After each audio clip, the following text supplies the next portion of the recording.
السلام علیکم کے اس کے ناول پہ آپ سب کو ویلکم۔ ایک خوبصورت ناول پیش کر رہے ہیں جس کا نام ہے خواہشوں کے سلگتے جزیروں پر۔ ناول کی رائٹر ہیں اقرا صغیر احمد۔ چلیے چلتے ہیں ناول کی جانب۔ رنگ ہے، پھول ہے، خوشبو ہے، صبا ہے کوئی، موسم گل کی طرح ہم سے ملا ہے کوئی، ایک رشتہ جو لفظوں میں یہاں ہو نہ سکے، ہم اس کے کون ہیں آخر ہمارا کیا ہے کوئی۔ افسوس صد افسوس، ہر دور میں سچے عاشقوں کے دشمن موجود رہے ہیں، جیسے ہمارے درمیان چچا کیرو کا کردار اعتراض صاحب کر رہے ہیں۔ شٹ اپ، وہ میرا چچا نہیں، چچا کا بیٹا ہے، اور تمہیں کوئی ضرورت نہیں ہے فراز کا نام بگاڑنے کی، بہت پیارا نام ہے اس کا، سونیا نے منہ پھلا کر کہا۔ ہیر رانجھا کے درمیان ان کا چچا کیرو تھا اور ہمارے درمیان چچا کا بیٹا کیرو بنا ہوا ہے۔ وہ تمہیں میرے خلاف ورغلاتا رہتا ہے اور تم آنکھیں بند کر کے اس کی ہر بات پر یقین کر لیتی ہو۔ میری ریپوٹیشن بالکل زیرو ہے تمہارے نزدیک۔ دایان کے لہجے میں تعصب تھا۔ تم جو کرتے ہو اچھی طرح جانتے ہو، تمہاری پرسنالٹی نے تمہارے کریکٹر کو بالکل ڈاؤن کر ڈالا ہے۔ اس نے بلو جینز بلیک ٹی شرٹ میں ملبوس اس کے وجیح چہرے کو دیکھتے ہوئے کہا۔ بلا شبہ وہ بے حد وجیح و اسمارٹ تھا اور قسمت سے دولت مند گھرانے کا اکلوتا فرزند تھا۔ دولت کی فراوانی اور ماں باپ کے حد سے زیادہ لاڈ پیار نے اسے بلا کی خود اعتمادی عطائی تھی۔ ساتھ ہی وجاہت کے بھرپور احساس نے اس کی باغ و بہار شخصیت کو خاصی رنگینی بخشی تھی۔ اس کے دوستوں کی فہرست میں لڑکوں سے دگنی تعداد لڑکیوں کی تھی جو صبح شام اس کے سنگ نظر آیا کرتی تھی۔ سونیا سے بھی اس کی فرینڈ شپ تعلیم کے دوران ہی ہوئی تھی، جو 2 سال کے عرصے میں محبت میں تبدیل ہو گئی تھی۔ وہ دل کی گہرائیوں سے اسے چاہنے لگا تھا اور حیرت انگیز طور پر وہ گرلز فرینڈز کے نرغے سے نکل چکا تھا۔ خوبصورت چہرے والی، کچھ مغرور اور مکمل طور پر شکی مزاج سونیا خان کے حسین تصور نے کچھ اس طرح سے اسے سحر زدہ کیا تھا کہ تعلیم سے فراغت اور اعلیٰ ترین عہدے پر فائز ہونے کے بعد بھی وہ اس پر اسی طرح فدا تھا۔ سونیا بھی اس کی محبت میں مکمل طور پر ڈوبی ہوئی تھی، مگر تعلیم کے دوران اس نے خود اس کے فلرٹ کے حسین نظارے دیکھے تھے کہ وہ یقین و بے یقینی کی سولی پر اکثر لٹک جاتی تھی۔ اب جب کہ دونوں گھرانوں میں جٹ منگنی پٹ بیاہ کی تیاریاں شروع ہو چکی تھیں اور اس نے بھی یقین کر لیا تھا کہ سچ مچ وہ سدھر چکا ہے اور اس کی سچی محبت میں اپنی ہرجائی فطرت کو بھلا چکا ہے، کہ اچانک ہی فراز نے یکے بعد دیگرے اس کی لڑکیوں سے ملاقاتوں کے بارے میں بتایا اور اس کے یقین نہ کرنے پر وہ ساتھ لے کر گیا اور اس نے خود اسے لڑکیوں کے ساتھ ہوٹلنگ کرتے دیکھا اور پوچھنے پر اس نے نہایت اطمینان سے بتایا کہ شناسا لوگ مل جائیں تو ان سے نگاہیں نہیں چرائی جا سکتی، کچھ نہ کچھ تو مروت دکھانی ہی پڑتی ہے۔ کیا ہوا ہے میرے کریکٹر کو؟ کیا کیا ہے میں نے؟ کیوں تم مجھ پر اعتبار نہیں کرتی ہو؟ پہلے خود کو اس قابل تو بناؤ کہ تم پر تمہاری باتوں پر اعتبار کیا جائے۔ تم جس قدر میرے پیار پر بے اعتبار ہو، میں اس قدر تمہارے پیار میں بے اختیار ہوں، بے قرار ہوں۔ تمہیں یقین کیوں نہیں آتا آخر؟ وہ زج ہو کر بولا تھا۔ تم جیسے نمبر 1 فلرٹ بھنورا صرف شخص پر اعتبار کر کے مجھے اپنی لائف تباہ نہیں کرنی، سمجھے؟ سونیا نے کندھے اچکاتے ہوئے خفگی سے کہا۔ تمہیں یقین دلانے کی خاطر مجھے کیا کرنا ہوگا بتاؤ؟ اس شہر سے چھلانگ لگا دوں، ریل کی پٹری پر لیٹ جاؤں، سمندر میں ڈوب جاؤں، گلے میں پھندا لگا کر لٹک جاؤں؟ بتاؤ کیا کروں؟ نو نو نو، اتنا کچھ کرنے کی ضرورت نہیں ہے ڈیئر، صرف کنپٹی پر گولی مار کر اپنی سچی محبت کا ثبوت دے دو۔ فراز اوپر آتے ہوئے چہک کر بولا۔ ہاں، اتنا ہی اسٹوپڈ ہوں کہ آسانی سے تمہارا راستہ صاف کر کے جہنم کو سدھار دوں۔ اس میں کوئی شک نہیں کہ تمہارے اعمال ہی ایسے ہیں، اور تمہارے اعمال کیا ہیں؟ چغل خور، حسد خور، دو دلوں میں نفرت کی آگ لگانے والے خبیث روح، کیوں تم سونی کو میرے خلاف بھڑکاتے رہتے ہو؟ اس نے جھپٹ کر فراز کا بازو پکڑ لیا تھا۔ او پلیز دایان، یہ کیا ہو رہا ہے؟ اس کے بگڑے تیور دیکھ کر سونیا گھبرا کر ان کے درمیان آئی تھی اور اس کی گرفت سے فراز کا بازو چھڑایا تھا۔ تم حد سے زیادہ بڑھ رہے ہو دایان، اور میں تمہارا لحاظ سونی کی وجہ سے کر رہا ہوں، ورنہ کیا؟ دایان خونخوار لہجے میں بولا۔ تم اپنی دولت کا ناجائز فائدہ اٹھا رہے ہو۔ فراز اس کے جارحانہ انداز سے گڑبڑا کر گویا ہوا۔ نہیں، تم اپنے رشتہ داری کے الزام میں کچھ زیادہ ہی مبتلا ہو۔ او مائی گاڈ، یہ کیا ہو رہا ہے؟ جاہل لوگوں کی طرح تم نے لڑنا شروع کر دیا ہے۔ سونیا کے حواس یکدم ہی معطل ہو گئے تھے۔ بڑی مشکل سے سمجھا بجھا کر اس نے دایان کو ٹھنڈا کیا تھا، جبکہ فراز کو نیچے بھیج دیا تھا۔ اتنا غصہ آتا ہے تمہیں؟ میں نے پہلی بار دیکھا ہے، ورنہ میں تو سمجھ رہی تھی فراز کا تمہارا مذاق چل رہا ہے۔ وہ اس کے قریب بیٹھی دل آویزی سے مسکرا کر بولی۔ اس اسٹوپڈ سے کوئی ایڈیٹ ہی مذاق کرے گا۔ بہرحال بتاؤ، تمہیں اب بھی میری باتوں پر یقین آیا کہ نہیں؟ سونیا کی قربت اور دلکش مسکراہٹ نے اس کے تنے ہوئے اعصاب پرسکون کر دیے تھے، سو وہ اس کے شانے پر بازو رکھ کر گویا ہوا۔ ہاں آ تو گیا ہے، وہ اس کے چہرے کو دیکھتی ہوئی کہہ اٹھی، لیکن ابھی بھی کچھ ڈاؤٹ ہے۔ دایان نے اس کی آنکھوں میں جھانکا۔ یس، نو، تم بتا کیوں نہیں دیتے کہ تم ان لڑکیوں سے کیوں ملے تھے؟ او گاڈ، اس نے سیدھے ہو کر صوفے کی بیک سے سر ٹکا کر طویل سانس خارج کی۔ کبھی کبھی مجھے ایسا محسوس ہوتا ہے کہ تمہاری یہ بے اعتباری اور بے اعتمادی مجھے تم سے جدا کر دے گی، ہمیشہ کے لیے۔ خدا کے لیے اعتبار کرنا سیکھو۔ وہ جھنجھلایا۔ یہ میری محبت کی انتہائی تو ہے دایان کہ میں تمہیں جھوٹ میں بھی کسی اور کے ساتھ شیئر نہیں کر سکتی۔ اپنی پسند اور ناپسند کے بارے میں شروع سے ہی انتہا پسند رہی ہوں۔ خود سے وابستہ ہر شے پر صرف اور صرف اپنی دسترس چاہتی ہوں۔ تھینک گاڈ تم نے اس طرح اپنی محبت اور پسندیدگی کا اظہار تو کیا، مگر مجھے اس بات پر حیرانی ہے کہ ہائی مارٹ فیملی سے تعلق رکھنے کے باوجود تمہاری سوچیں اس قدر کنزرویٹو ہیں۔ ہمارے ہاں تو لیڈیز شادی کے بعد بھی ہسبینڈ کو خاصی آزادی دیتی ہیں اور خود بھی پابند ہونا پسند نہیں کرتی۔ تم کچھ بھی کہو مگر میں خود کو نہیں بدل سکتی۔ بتاؤ وہ کون تھی؟ اوہ بائی گاڈ، اب مجھے محسوس ہو رہا ہے کہ یہ محبت خاصا گھٹیا اور احمقانہ فعل ہے اور اسی لیے بلا ارادہ سرزد بھی ہو جاتا ہے۔ اگر مجھے تم سے دلی محبت نہ ہوتی تو اب تک تم پر 1000 بار لعنت بھیج چکا ہوتا۔ وٹ؟ سونیا بری طرح چیخی تھی۔ یس، درست کہہ رہا ہوں میں۔ کوئی شریف انسان کبھی برداشت نہیں کر سکتا اس طرح کے الزامات۔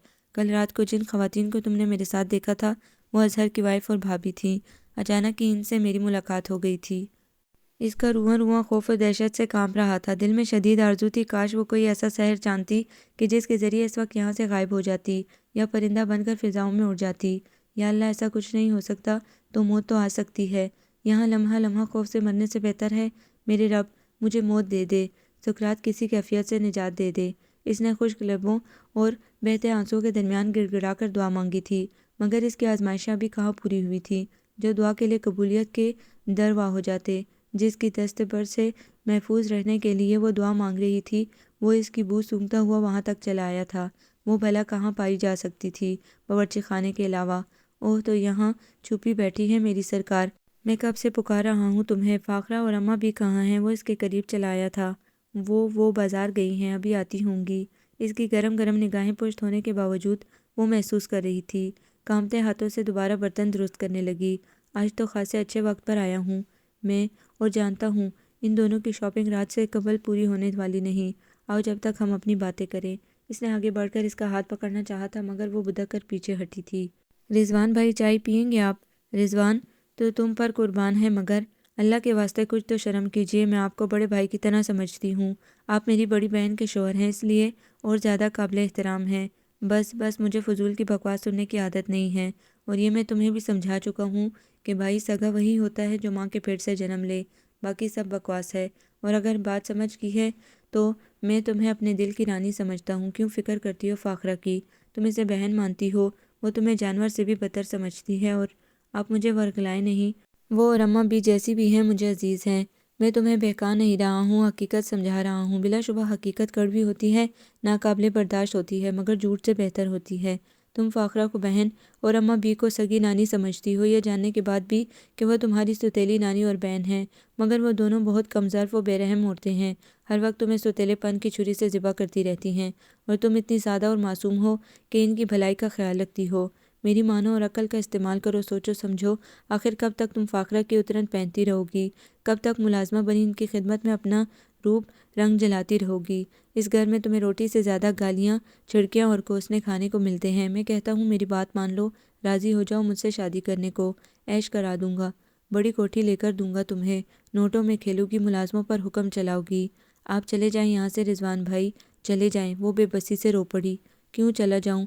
تیرے باپ کا گھر نہیں ہے یہ گھر میرا ہے، اور میری وجہ سے ہی تو یہاں پڑی ہے۔ اسے روز اول کی طرح اپنی ضد پر اڑے دیکھ کر زیادہ دیر وہ اپنی طبیعت پر جبر نہ کر سکا تو چیخ کر بولنے لگا، میں اب مزید برداشت نہیں کروں گی۔ آپ کی ساری باتیں آپ ہی کو بتا دوں گی۔ یہ تانے زہریلے تیر کی طرح اس کے کلیجے میں پیوست ہو گئے تھے۔ مرحوم باپ کے لیے لمحے بھر کو وہ تڑپ اٹھی تھی۔ جواباً رضوان نے زہریلا کہکہ لگا کر کہا تھا، بتا کر دیکھو، میں تو دل کے ہاتھوں مجبور ہو کر تمہاری ساری جفائیں اور بے رخی برداشت کر لیتا ہوں، مگر فاخرہ اسی وقت تمہاری چوٹیاں پکڑ کر گھر سے باہر نکال دے گی۔ یہ تم اچھی طرح جانتی ہو کہ اس کے نزدیک تمہاری بات معتبر ہوتی ہے یا میری؟ پھر شاید ایسا بھی ہو سکتا ہے کہ میں خود یہ کہہ دوں کہ تم مجھ پر ڈورے ڈال رہی ہو، جان بوجھ کر اس کا گھر خراب کرنا چاہتی ہو۔ یا اللہ، یہ زمین کیوں نہیں پھٹ جاتی؟ یہ آسمان ابھی تک کیوں قائم ہے؟ میری سانسیں کیوں بند نہیں ہو جاتی؟ اس نے پتھرائی ہوئی آنکھوں سے خباثت سے مسکراتے رضوان کو دیکھا تھا۔ آنسو بھی جیسے جم گئے تھے۔ سوچ لو، تمہیں تھوڑا وقت دے رکھا ہے میں نے، اگر تم چاہو تو فاخرہ کو طلاق دینے پر راضی ہوں۔ تمہیں پانے کے لیے ہر شرط منظور ہے مجھے۔ پل پل اس کی زبان رنگ بدل رہی تھی اور اس کے اندر کی دنیا زلزلوں کا شکار تھی۔ کتنا کمینہ ہوتا ہے مرد، اپنی مردانگی کے ذام میں ہوس کی آگ بجھانے کے لیے اپنی معمولی اور قیمتی ہر شے تیاگ دینے کو تیار ہو جاتا ہے۔ کون کہہ سکتا ہے رضوان صادق، جو اپنی بیوی کو دیوانہ وار چاہتا ہے، جس کی محبت و بیتابی سے ایک دنیا واقف ہے، وہ اندر سے اتنا غلیظ انسان ہے، کتنی آسانی سے وہ فاخرہ کو طلاق دینے پر راضی ہے، گویا وہ کوئی وقت ہی نہیں رکھتی ہو۔ ابھی نہ معلوم وہ اور کتنے پلان بتاتا کہ یکدم ہی پورچ سے کار کے ہارن کی آواز آئی تھی۔ رضوان صادق کے حواس فوراً ہی بیدار ہو گئے۔ وہ تیزی سے وہاں سے نکلا تھا اور اس نے کھل کر سانس لی تھی۔ کب آئے آپ؟ فاخرہ نے اس کی جانب دیکھ کر مسکرا کر کہا، جبکہ اماں بھی واش روم کی جانب بڑھ گئی تھیں۔ رضوان اس کے سامنے صوفے پر بیٹھ کر گویا ہوا۔ ابھی ابھی آیا ہوں، کیا پورا شاپنگ سینٹر خرید لائیں؟ وہ اس کے گرد رکھے بڑے بڑے شاپنگ بیگز پر نگاہیں دوڑا کر شوخی سے بولا، چند ہزار میں ڈھنگ کی شاپنگ تو ہوتی نہیں، شاپنگ سینٹر کیا خاک خریدا جائے گا؟ مہنگائی اس قدر بڑھ گئی ہے کہ سمجھ میں نہیں آتا کہ کیا کھائیں کیا پہنیں۔ اب یہی دیکھ لو، اماں بھی کا سادہ چکن کا سوٹ 2000 کا آیا ہے اور یہ کاٹن کا سوٹ 1200 کا مشکلوں سے خریدا ہے، جارجٹ کا سوٹ 1500 کا دیا، سلک کا سوٹ۔ بس بس یار، میں نے تم سے حساب تو نہیں مانگا، آج 10,000 لے کر گئی تھی، کل ڈبل لے جانا۔ فکر مند مت ہوا کرو، آخر میں کماتا کس لیے ہوں؟ تمہارے لیے ہی نا، اس قدر مشقت کرتا ہوں، پھر کیوں فکر کرتی ہو؟ جگ جگ جیو میرے چاند، خدا تم جیسا محبت کرنے والا خاوند، احترام کرنے والا داماد سب کو دے۔ فکر نہ کرنے کی بھی تم نے خوب کہی بیٹا، شوہر کی کمائی کا احساس اور مشقت کا خیال بیوی نہ رکھے گی تو کیا پڑوسن رکھے گی؟ پھر میں نے اپنی بیٹی کو ایسی تربیت نہیں دی کہ یہ دولت کو فضول خرچوں میں اڑائے، بہت چلن سے سلیقے سے چلتی ہے میری بیٹی۔ اماں بھی نے بیٹی کے برابر میں بیٹھتے ہوئے حسب عادت فاخرہ کے گن گائے۔ جی ہاں اماں بھی، ابھی بھی آپ کے لیے اتنے سستے سستے سوٹ لے آئی ہے، بھلا 1500 2500 کے معمولی سوٹ آپ زیب تن کرتی اچھی لگیں گی۔ اس کا انداز نارمل تھا، مگر فاخرہ کو لگا جیسے وہ طنز کر رہا ہے۔ اس نے گہری نگاہوں سے میاں کے چہرے کا جائزہ لیا، مگر وہاں سکون تھا۔ اس نے اپنا وہم سمجھ کر جھٹک دیا، جبکہ اماں بھی خوشی سے نہال کہہ رہی تھیں، میں اس عمر میں 5-10 ہزار کے سوٹ پہنتی کیا اچھی لگوں گی؟ میں نے خود اتنے سستے سوٹ پسند کیے ہیں۔ روپے پیسے کی بربادی مجھے ایک آنکھ نہیں بھاتی۔ آئندہ آپ اس کنجوسی سے شاپنگ نہیں کریں گی، بلکہ میں خود آپ کو شاپنگ کروایا کروں گا۔ آپ کسی معمولی آدمی کی ساس نہیں ہیں، اس علاقے کے تھانے دار کی اکلوتی ساس ہیں۔ اس کے لہجے میں تفاخر تھا۔ اماں بھی اور فاخرہ فخر و غرور سے مزید اکڑ گئیں کہ سارا علاقہ جس شخص کے نام سے کامتا ہے، اس کے سامنے ٹھہرنے کی جرات نہیں کرتا۔ وہ بے رحم جلاد نما شخص مکھی کی طرح ان کی مٹھی میں قید ہے، ان کے اشاروں پر چلتا ہے۔ اسی دم وہ چائے لے کر آ گئی تو اماں بھی اسے گھور کر بولیں، حرام خور اتنی دیر میں چائے لے کر آ رہی ہے، کوئی کام جلدی نہیں ہوتا تجھ سے؟ مفت کی روٹی توڑنے کو مل رہی ہے نا 3 وقت، تو ہڈیاں قائل تو ہوں گی ہی، باہر نکل کر معلوم ہوگا آٹے دال کا بھاؤ، تو عقل ٹھکانے آ جائے گی۔ فاخرہ نے اس کے ہاتھ سے چائے کا مگ لیتے ہوئے طنزاً کہا، جواباً اسے ایک لفظ منہ سے نکالنے کی اجازت نہ تھی۔ بکری کی طرح کھاتی ہے اور حشر دیکھو فاقے زدہ لگتی ہے۔ اماں بھی کو اس کے کمزور جسم سے صدا کا بغض تھا۔ اماں بھی وہی مثال ہو گئی کہ کھائی بکری کی طرح، سوکھے لکڑی کی طرح۔ ایک طرح سے ایسے لوگ اچھے ہوتے ہیں، کتنا بھی کھا لیں بدن ٹی بی کے مریض کی طرح ہی نظر آتا ہے۔ ایک میں ہوں، ڈر ڈر کر کھانے کے باوجود جسم غبارہ بنتا جا رہا ہے۔ میری بچی، خون کی کمی ہے تجھ میں، جبھی جسم پھولے جا رہا ہے۔ طاقت کی دوائیں ڈاکٹر سے لکھوا کر استعمال کرو اور ساتھ دودھ اور پھل بھی خوب کھاؤ۔ اماں بھی کو یکدم ہی بھاری بھرکم بیٹی کی کمزوری کا احساس ہوا تھا۔ وہ اسے مشوروں سے نوازنے لگی۔ چائے کا مگ اس نے رضوان کی طرف بڑھایا تھا، اس نے جان بوجھ کر مگ کے ساتھ اس کی انگلیوں کو بھی پکڑ لیا تھا۔ اس کے جسم میں گویا بچھو نے ڈنک مار دیے تھے۔ بے ساختہ اس نے اپنا ہاتھ کھینچا تھا۔ وہ خباثت سے مسکرایا تھا، جبکہ وہ دونوں بے خبر رہی تھیں۔ منگنی کے بعد وہ ایک دوسرے کے بہت قریب آ گئے تھے۔ دایان کی جنون خیز محبت اسے یہ احساس بھی نہ ہونے دیتی کہ وہ کسی وقت نمبر 1 فلرٹی رہ چکا تھا۔ لباس کی طرح لڑکیاں بدلنے والا یکدم ہی بہت شریف و قناعت پسند ہو گیا تھا۔ ہمہ وقت جس کے لبوں پر سونیا کا ورد جاری رہتا تھا، اور سونیا تو گویا ان دنوں ہواؤں میں اڑتی تھی۔ جسے اس نے چاہا تھا وہ مل گیا تھا۔ آج سنڈے تھا، خاصا وقت سو کر اس نے گزارا تھا۔ لنچ کے بعد سونیا آ گئی تھی۔ اس کے ساتھ خوش گپیوں میں مصروف ہو کر اسے ٹائم تیزی سے گزرنے کا احساس ہوا تو وہ چونک کر گویا ہوا، ماما سے اور صبا سے مل لو جا کر، میں تیار ہو کر آ رہا ہوں۔ میں ان سے ملنے نہیں آئی ہوں، اس نے ادا سے مسکرا کر کہا۔ اس کے لہجے میں لاپرواہی اور اجنبیت محسوس کر کے لمحے بھر کو اس کے دل کو کچھ ہوا تھا۔ مل لو جا کر، کل سے صبا بھی اپنے سسرال سے آئی ہوئی ہے اور ماما بھی تمہیں یاد کر رہی ہیں، اور میں آپ کو باور کروا دوں کہ اپنی ساس اور نند سے ابھی سے بنا کر رکھنا شروع کر دو۔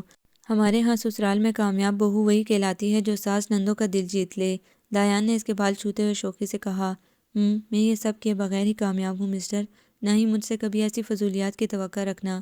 حیرت ہے مجھے، ہائی کلاس سے تعلق رکھنے کے باوجود کبھی کبھی تمہاری سوچیں لوئر کلاس والوں جیسی کیوں ہو جاتی ہیں کہ جہاں ایک لڑکی ایک مرد سے وابستہ ہونے کے بعد پورے خاندان کا بوجھ خود اٹھا لیتی ہے، جہاں اس کی ساری زندگی سب کو خوش رکھنے، خدمتیں کرنے اور بچے پیدا کرنے میں گزرتی ہے۔ اوکے سب مانتا ہوں، مگر تمہاری آخری بات سے اختلاف ہے۔ وہ مسکراتا ہوا اس کے قریب آ کر شانے پر ہاتھ رکھ کر دیکھتا ہوا بولا، کس بات سے؟ وہی بچوں والی، دیکھو، اس نے اسے قریب کر کے بھاری لہجے میں کہا، سب باتیں مانوں گا مگر بچوں میں بالکل کنجوسی نہیں چلے گی۔ جی نہیں، 5 سال تک ایسی کسی فراخ دلی کی قطعی گنجائش نہیں ہے۔ سونیا کے لہجے میں معمولی سی بھی جھجک یا گھبراہٹ نہ تھی۔ اس کی آنکھوں میں دیکھتے ہوئے بہت اعتماد سے کہا تھا، قبل اس کے کہ وہ کچھ کہتا دروازہ نوک کر کے صبا اندر چلی آئی تھی۔ ہیلو، میں نے ڈسٹرب تو نہیں کیا؟ وہ اندر آ کر شرارت سے گویا ہوئی۔ اگر میں کہوں کہ ہاں تو؟ سونیا نے رکھائی سے کہا، تو مجھے اس سے کوئی فرق نہیں پڑتا، نیچے ماما کب سے انتظار کر رہی ہیں، اور تمہارا تو لگتا ہے اس کمرے سے نکلنے کا ارادہ ہی نہیں ہے۔ کچھ احساس بھی ہے کہ کتنا وقت گزر چکا ہے۔ وہ نرمی سے دایان سے مخاطب ہوئی، سوری صبا، بس ہم آ رہے ہیں۔ اوکے جلدی آؤ، صبا تاکید کرتی ہوئی واپس چلی گئی۔ ہاں تو میڈم، ہم سلسلہ وہیں سے جوڑتے ہیں جہاں سے منقطع ہوا تھا۔ یہ بات ابھی سے ازبر کر لو کہ 5 سالہ منصوبہ تمہارا کبھی بھی کامیاب نہیں ہوگا، کہ ماما جانی کو شدید ارمان ہے اپنی گود میں اپنے بیٹے کے بچے کھلانے کا، پہلا لڑکا ہو یا لڑکی، انہیں کوئی اعتراض نہیں ہے، اور یہاں میں ان کا ساتھ دوں گا۔ نو امپاسبل، یہ آنے والا وقت ہی بتائے گا کہ ہم دونوں میں سے کون جیتتا ہے۔ ایک بات تو بتاؤ، کیا شادی کے بعد بھی ہم یہاں رہیں گے؟ آف کورس، اور اسی طرح ہماری پرائیویسی میں انٹرفیئر ہوتا رہے گا۔ What you mean? وہ الجھ کر بولا، تم اچھی طرح جانتے ہو کہ میں اپنے اور تمہارے درمیان کسی تیسرے فرد کو بالکل بھی گوارا نہیں کر سکتی، مگر مجھے لگتا ہے یہاں بار بار مجھے یہ احساس بخشا جائے گا کہ تم میرے علاوہ بھی دوسرے رشتوں سے جوائنٹ ہو۔ کس قسم کی باتیں کر رہی ہو سونیا؟ کیا ہو گیا ہے تمہیں؟ کچھ نہیں، بس آئندہ ہم باہر ملا کریں گے، بعد کی باتیں بعد میں درست کی جائیں گی۔ جلدی کرو، چائنیز چلتے ہیں، بہت زبردست بھوک لگ رہی ہے۔ دایان کے بدلتے موڈ کو دیکھ کر اسے احساس ہو گیا کہ وہ جو کہہ رہی ہے وہ قبل از وقت ہے، سو اس کے ساتھ وہ نیچے آ گئی۔ تمہاری پسند کی ڈشز بنائی ہیں اور تم گھر پر کھانا ہی نہیں کھا رہے؟ اس کے چائنیز جانے کا سن کر صبا تیزی سے بولی، چائنیز جانے کا میرا موڈ ہے، سونیا نے اطلاع پہنچائی۔ تم بھی چلو نا، انجوائے کریں گے۔ دایان نے بہن کے چہرے پر پھیلی اداسی سرت سے محسوس کی۔ اسے معلوم تھا کہ کتنے چاؤ سے اس نے کھانا بنایا ہے، مگر سونیا کی ضدی طبیعت سے واقف تھا کہ صبا کو تو وہ منا لے گا، مگر اسے منانا بہت کٹھن کام تھا۔ نامعلوم کس لمحے اس خود غرض لڑکی نے اسے اپنے سحر میں جکڑ لیا تھا۔ تم جاؤ، میرا دل نہیں چاہ رہا۔ اوکے، سو مت جانا، واپسی میں تمہاری پسندیدہ آئس کریم لاؤں گا۔ دیکھا ماما، کتنی خودسر اور بدتمیز لڑکی ہے، مجال ہے جو جھوٹے منہ ہی کہا ہو چلنے کو، جیسے اس کے کہنے سے میں چلی ہی جاتی۔ ان کے جانے کے بعد وہ دل گرفتہ لہجے میں ماں سے مخاطب ہوئی، کیا کریں بیٹا، کچھ لوگوں کی فطرت ہی ایسی ہوتی ہے کہ وہ صرف لینے کا خود کو حقدار سمجھتے ہیں، دینے کا ان میں حوصلہ و امنگ نہیں ہوتی، پھر خواہ مخواہ کیوں دل برا کرتی ہو۔ جانا تو آپ کو اس کے کہنے سے بھی نہیں تھا، ماما نے اسے رسانیت سے سمجھایا، مگر وہ ملال اور رنج کے گہرے ساگر میں ڈوب چکی تھی۔ یہی تو مان ہوتا ہے اپنوں کا، یہی بظاہر چھوٹی چھوٹی باتیں بڑی بڑی حسرتوں کو جنم دیتی ہیں، محبت و خلوص کے احساسات کو بڑھا دیتی ہیں، اور اکثر اوقات معمولی سی بیگانگی اور بے احتیاطی کبھی نہ ختم ہونے والی عداوت و کدورت کو دلوں میں بٹھا دیتی ہے، اور انسان ایک دوسرے کی شکل تک دیکھنا گوارا نہیں کرتا۔ ایسے نہیں سوچتے بیٹا، بچی ہے ابھی، پھر ابھی وہ ہم سے دور ہے، جب شادی ہو کر آئے گی تو رفتہ رفتہ ہمارے رنگ میں رنگ جائے گی۔ ماما، آپ ہمیشہ سے ہر بات کا مثبت پہلو دیکھنے کی عادی رہی ہیں، اب وہ وقت نہیں رہا کہ ہم لوگوں کی برائیوں کو نظر انداز کر کے ان کی نظر نہ آنے والی اچھائیوں کے پہلو تلاشتے رہیں۔ سونیا کے رنگ ڈھنگ میں دیکھ رہی ہوں، ہماری فیملی اس شہر کی منفرد فیملیوں میں سے ایک ہے، ہماری تربیت بہترین اور آزاد ماحول میں ہوئی ہے، مگر ہمیں آزادی و بے باکی کی ایک حد ملی تھی۔ فرجاد میرے منگیتر ہونے کے علاوہ فرسٹ کزن بھی تھے، مگر ہم کبھی اس طرح تنہا گھنٹوں کے حساب سے نہ کمروں میں بیٹھتے تھے اور نہ باہر ملتے تھے۔ پھر دایان کیوں اتنا آؤٹ آف کنٹرول ہو رہا ہے؟ جو مرد ابھی سے عورت کی انگلیوں پر ناچتا ہو، بعد میں اس سے کوئی اچھی توقع رکھنا ہی عبث ہے۔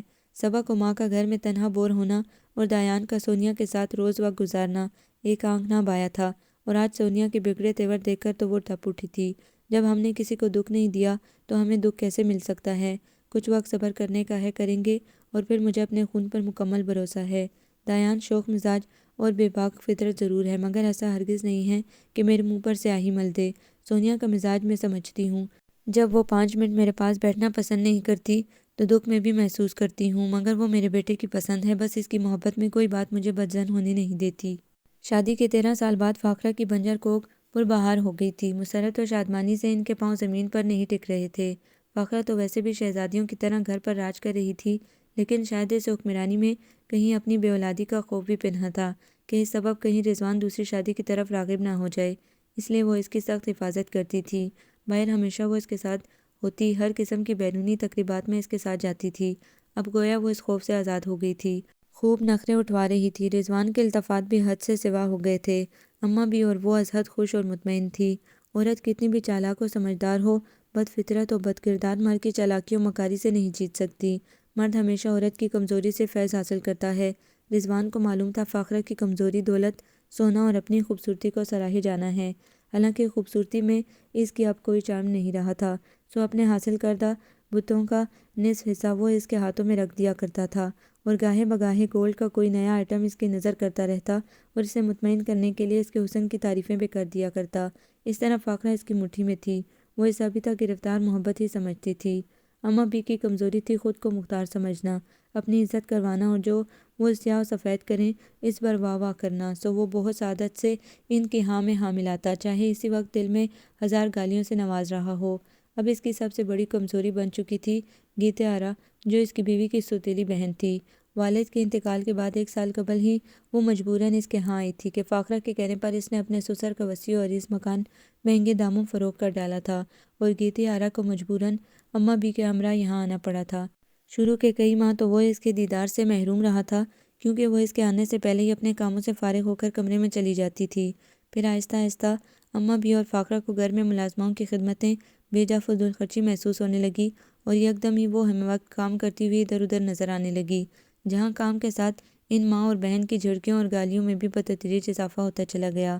ایک صبح اچانک ہی ناشتے کے برتن لگاتے وقت چادر اس کے سر سے ڈھلک گئی تھی، اور وہ اس کے بے پردہ چہرے کو دیکھتا رہ گیا تھا۔ اس کے چہرے کے نقوش بہت خوبصورت اور تیکھے تھے۔ چہرے کی رنگت کبھی سفید رہی ہوگی، مگر اب اس پر اداسی کی زردی چھائی ہوئی تھی۔ گلاب کی پنکھڑیوں جیسی یاقوتی لب کبھی مسکراہٹ کی روشنی بکھیرتے ہوں گے تو ہر سو خوش رنگ اجالا پھیل جاتا ہوگا۔ اس کے زرد آرزوں پر جھکی سیاہ دراز پلکیں آنچل ڈھلک جانے پر کانپ اٹھی تھیں۔ ایک دم گھبرا کر اس نے آنچل درست کیا تھا۔ اسی دوران بے اختیار گھبرائی ہوئی نگاہ اس کی جانب اٹھی تھی، اور اسے اتنی محویت سے اپنی جانب دیکھ کر ایک رنگ اس کے چہرے پر آیا تھا اور وہ فوراً وہاں سے چلی گئی تھی، مگر رضوان تو گویا سیاہ جھالروں کے سائے میں چمکتے دمکتے ستاروں کی ضیاء پاشیوں سے کچھ اس طرح خاکستر ہوا تھا کہ گیتی آرا کوئی قندیل بن کر اس کے حواسوں پر چھا گئی تھی۔ اماں بھی مشورہ دیں کیا لے کر جاؤں؟ ساس صاحبہ کے لیے، دونوں نندوں اور دیور کے لیے، کیونکہ پہلی مرتبہ سسرال جا رہی ہوں۔ رضوان کہہ رہے ہیں پہلی بار خالی ہاتھ جانا مناسب نہیں ہے۔ فاخرہ نے کینو کی پانکیں مسالے سے کھاتے ہوئے کہا۔ میری تو یہ سمجھ میں نہیں آتا کہ رضوان میاں کو تمہیں اس حالت میں سفر کرانے کی کیا سوجی؟ ویسے تو بڑے جان و دل فدا کیے رہتے ہیں، یوں نہ اٹھو، ایسے نہ چلو، اس طرح نہ بیٹھو، پھر اتنا لمبا سفر کیوں کروا رہے ہیں؟ کوئی تک ہے بھلا؟ اماں بھی کو پہلی بار داماد کی ضد پر غصہ اور حیرانی تھی۔ اماں بھی آپ غلط مت سمجھیں، آپ تو جانتی ہیں میں نے اور رضوان نے اپنے گھر والوں کی مرضی کے خلاف کورٹ میرج کی تھی۔ ابا جی نے تو مرتے دم تک مجھے معاف نہ کیا اور نہ اپنے گھر کی دہلیز پر کبھی پاؤں رکھنے دیا۔ ان سے بہتر تو رضوان کے گھر والے ہیں، اتنے عرصے بعد ہی صحیح انہوں نے مجھے بہو تسلیم کر کے گھر آنے کی دعوت تو دی۔ مجھے بہت اچھا محسوس ہو رہا ہے، میں خود جانا چاہتی ہوں۔ دراصل رضوان کہہ رہے تھے ان کے گاؤں کی آب و ہوا بہت صحت بخش ہے، جو میری اور بچے کی صحت پر اچھا اثر ڈالے گی۔ پھر ابتدائی دن تو ہیں، ایسے میں کوئی حرج بھی نہیں ہے۔ ارے او گیتی، کہاں مر گئی؟ پانی لا کر پلا مجھے۔ انہوں نے سمجھانے کے ساتھ ساتھ گیتی کو بھی پکارا تھا، جو لمحے بھر میں پانی کا گلاس ہاتھ میں لیے حاضر تھی۔ چلو اچھا، اس طرح کم از کم اس منحوس کی صورت دیکھنے سے تو بچ جاؤ گی۔ یہی ابتدائی ماہ بچے کے وجود میں آنے کے اہم ہوتے ہیں۔ اس کی منحوس صورت دیکھ کر بچے کے نقوش بھی ایسے ہی ہو جائیں گے۔ پھٹکار زدہ صورت، فاقے زدہ جسم، اللہ بچائے اس کی نحوست سے تو۔ درست فیصلہ کیا ہے رضوان میاں نے۔ تیز ہوا کی رفتار سے بھی زیادہ رفتار سے ان کے نظریات و خیالات بدل جایا کرتے تھے، اس وقت بھی یہی ہوا تھا۔ سن، کھچڑی میں گھی کم ڈالیو اور چٹنی زیادہ املی کی پیسیو۔ رضوان کے لیے چکن روسٹ کیا یا نہیں؟ فاخرہ پر آج کل میاں کی کرم نوازیاں حد سے سوا تھی، تو وہ پہلے سے زیادہ اس کا خیال رکھنے لگی تھی، اور شامت آئی تھی گیتی کی، جو اس کے لیے کھانا الگ بناتی، اور رضوان اور اماں بھی کی فرمائشوں نے اسے بے حال کر ڈالا تھا۔ کر دیا ہے آپی، سلاد اور رائتا بھی بنا دیا ہے، اس نے خالی گلاس لیتے ہوئے کہا۔ چل جا کر فٹافٹ کھچڑی اور چٹنی تیار کر، اماں نے جھڑکا تھا۔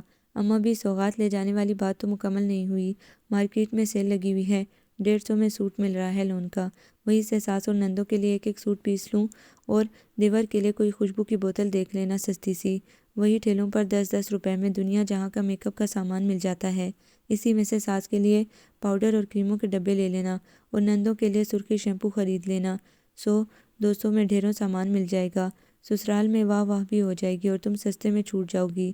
رضوان سے خوب روپے لینا، مگر تمام چیزیں اس کی غیر موجودگی میں پیک کرنا، اچھے والے ریپر میں۔ مگر اماں بھی ٹھیلوں پر بکنے والی چیزیں تو جعلی ہوتی ہیں، اگر کوئی نقصان ہو گیا تو کیا کہوں گی؟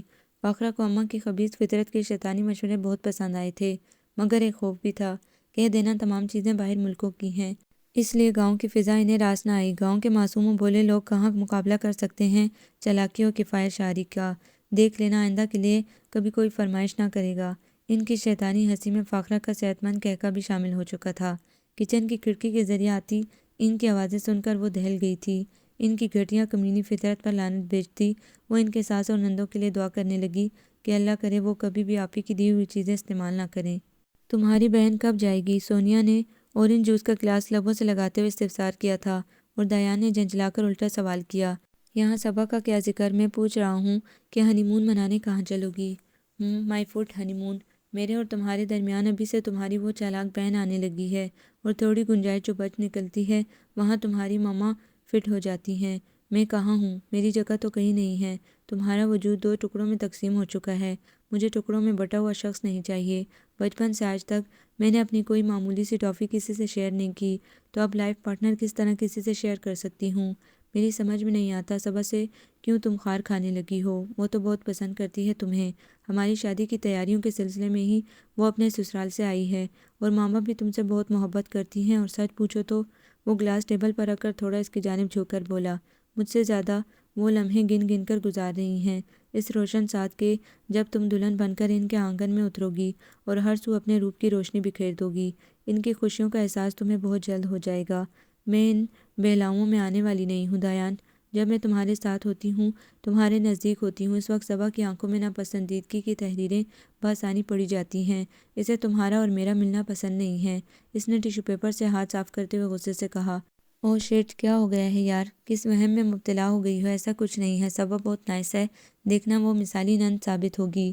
ہاں وہ تو اس کے ایٹیٹیوڈ سے ظاہر ہے، مگر میں بھی کوئی صدیوں پرانی جاہل اور ڈرپوک لڑکی نہیں ہوں جو ایسا کچھ ہونے دوں گی۔ اگر تم مجھ سے شادی کرنا چاہتے ہو تو تمہیں مجھے لے کر الگ رہنا ہوگا، میں ان کے ساتھ نہیں رہوں گی۔ اس نے بہت سکون سے دیان کی طرف دیکھتے ہوئے فیصلہ کن لہجے میں کہا، واٹ؟ اٹ از امپاسبل، دماغ خراب ہو گیا تمہارا؟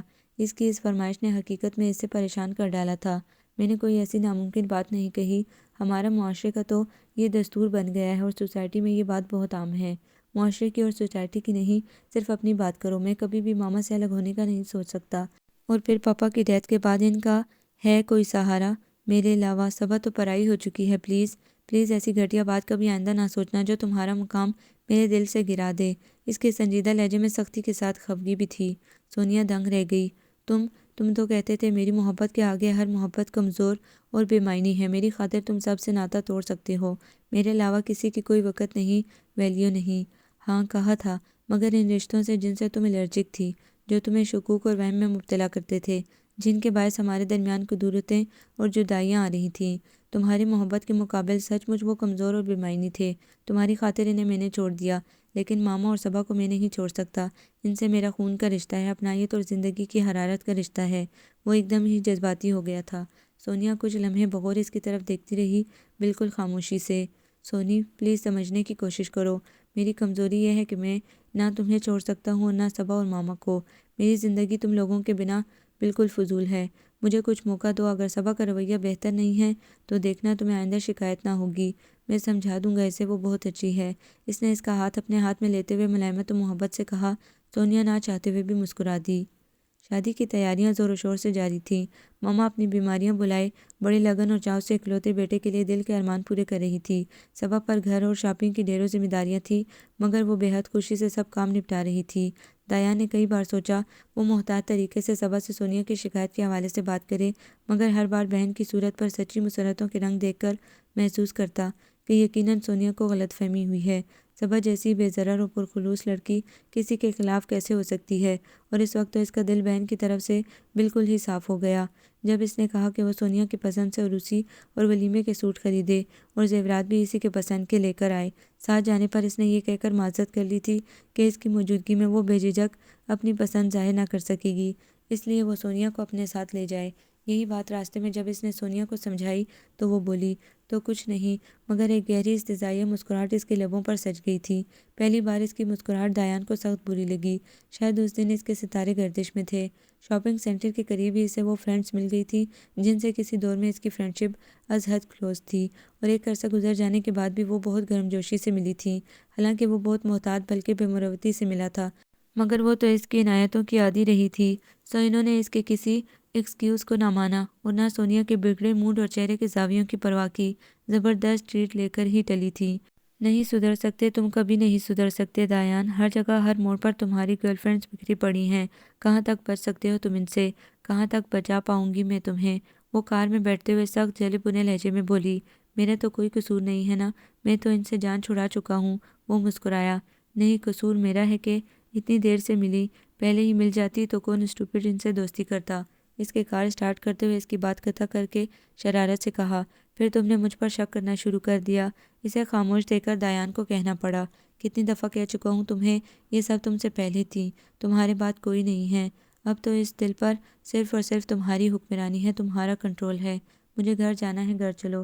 اسے شاپنگ سینٹر کی جانب ڈرائیو کرتے دیکھ کر وہ بولی۔ نہیں، پہلے مجھے شاپنگ کروانا ہے تمہیں، ویسے ہی ہم بہت لیٹ ہو چکے ہیں۔ میں نے کہا نا مجھے گھر جانا ہے، کوئی شاپنگ نہیں کرنی پلیز۔ تم ہمیشہ خود کو کیوں اہمیت دیتی ہو؟ کسی دوسرے کی کوئی ویلیو، کوئی پرسٹیج تمہاری نظر میں ہے ہی نہیں۔ دوسرے کے لیے تم صرف پتھر ثابت ہوتی ہو جس سے سر پھوڑا جا سکتا ہے مگر اسے ہلایا نہیں جا سکتا۔ اسے اپنی ضد پر ڈٹے دیکھ کر اسے بری طرح غصہ آیا تھا اور وہ غصے سے گویا ہوا تھا، مگر سونیا انتہا کی خود غرض و خود پسند لڑکی تھی جس کے نزدیک صرف اپنی ذات و احساسات اولویت رکھتے تھے۔ دایان اسے گیٹ کے پاس اتار کر کوئی بات کیے بغیر چلا آیا تھا۔ گھر آ کر اسے کسی بہانے کی ضرورت ہی پیش نہ آئی، کیونکہ ماما اور صبا کے سسرال میں کسی قریبی عزیز کے اچانک ہونے والی ڈیتھ میں گئی ہوئی تھیں۔ ان کی آمد کل متوقع تھی۔ پورے گھر میں ویرانی اور سناٹے کا راج تھا۔ فاخرہ اور اماں بھی صبح سہوال کے لیے روانہ ہو چکی تھیں۔ کتنا روئی تھی وہ، کتنی منتیں اور خوش آمدید کی تھی کہ وہ اسے بھی ساتھ لے جائے۔ وہ یہاں تنہا کیسے رہے گی؟ مگر جب عورت بے حس ہوتی ہے تو پتھروں کو بھی مات دے دیتی ہے۔ عورت چاہے تو ہر شے کو مات دے سکتی ہے، مگر عورت سے کبھی نہیں جیت سکتی۔ فاخرہ تو اسے نظر بھر کر دیکھنا گوارا نہ کرتی تھی اور اماں بھی کو اس کے وجود سے ہی چڑ تھی۔ جب دلوں میں کوئی اپنائیت کا جذبہ تھا ہی نہیں تو احساسات کی رمق کہاں سے پھوٹتی؟ وہ اسے روتا بلکتا چھوڑ کر چلی گئیں کہ تنہائی میں تمہیں کوئی کھا نہیں جائے گا۔ رضوان ان کی روانگی سے ایک دن قبل کسی سرکاری وزٹ پر شہر سے باہر گیا تھا، جو اسے سراسر جھوٹ اور دھوکہ لگا تھا، جس کی 15 دن بعد واپسی متوقع تھی اور اس کی آمد سے پہلے وہ دونوں آ چکی ہوتیں۔ وہ اطمینان سے باہر گیٹ پر موٹا سا تالا ڈال کر چلی گئی تھی۔ شام کی سرخی سیاہی میں بدل رہی تھی۔ لاؤنج کے ایک کونے میں بیٹھی وہ گزرتے وقت کی آہٹوں کو سن رہی تھی۔ ہر گزرتا لمحہ اس کی دھڑکنوں کو بڑھا رہا تھا۔ وہ تنہائی سے خوفزدہ نہیں تھی اور نہ ہی وسوسوں کے پیدا کردہ بھوت پریت سے ڈرتی تھی۔ اسے صرف رضوان نامی عفریت کا خوف تھا، اپنی نسوانیت کے داغدار ہو جانے کا ڈر تھا۔ اس مکروہ شخص کی سازش نے اس کا ذہنی سکون لوٹ لیا تھا۔ وہ سمجھ گئی تھی فاخرہ اور اماں بھی کو گھاؤ بھیجنا اس کے مکروہ ارادوں کا پہلا حصہ ہے، اور انہیں ہر طریقے سے مطمئن کرنے کے لیے وہ ایک دن پہلے لاہور کے لیے روانہ ہو گیا تھا، جو سراسر دھوکہ اور شیطانیت تھی۔ ایک دن ایک رات گھر سے باہر گزارا تھا اس نے، اور اب کسی بھی لمحے رضوان کی آمد کا خوف اسے ادموا کیے ہوئے تھا۔ خود کو حوصلہ اور تسلی دینے کے بعد تمام لفظ گویا ذہن کی سلیٹ سے مٹ گئے تھے۔ اندر باہر ہر سو اندھیرا ہی اندھیرا تھا۔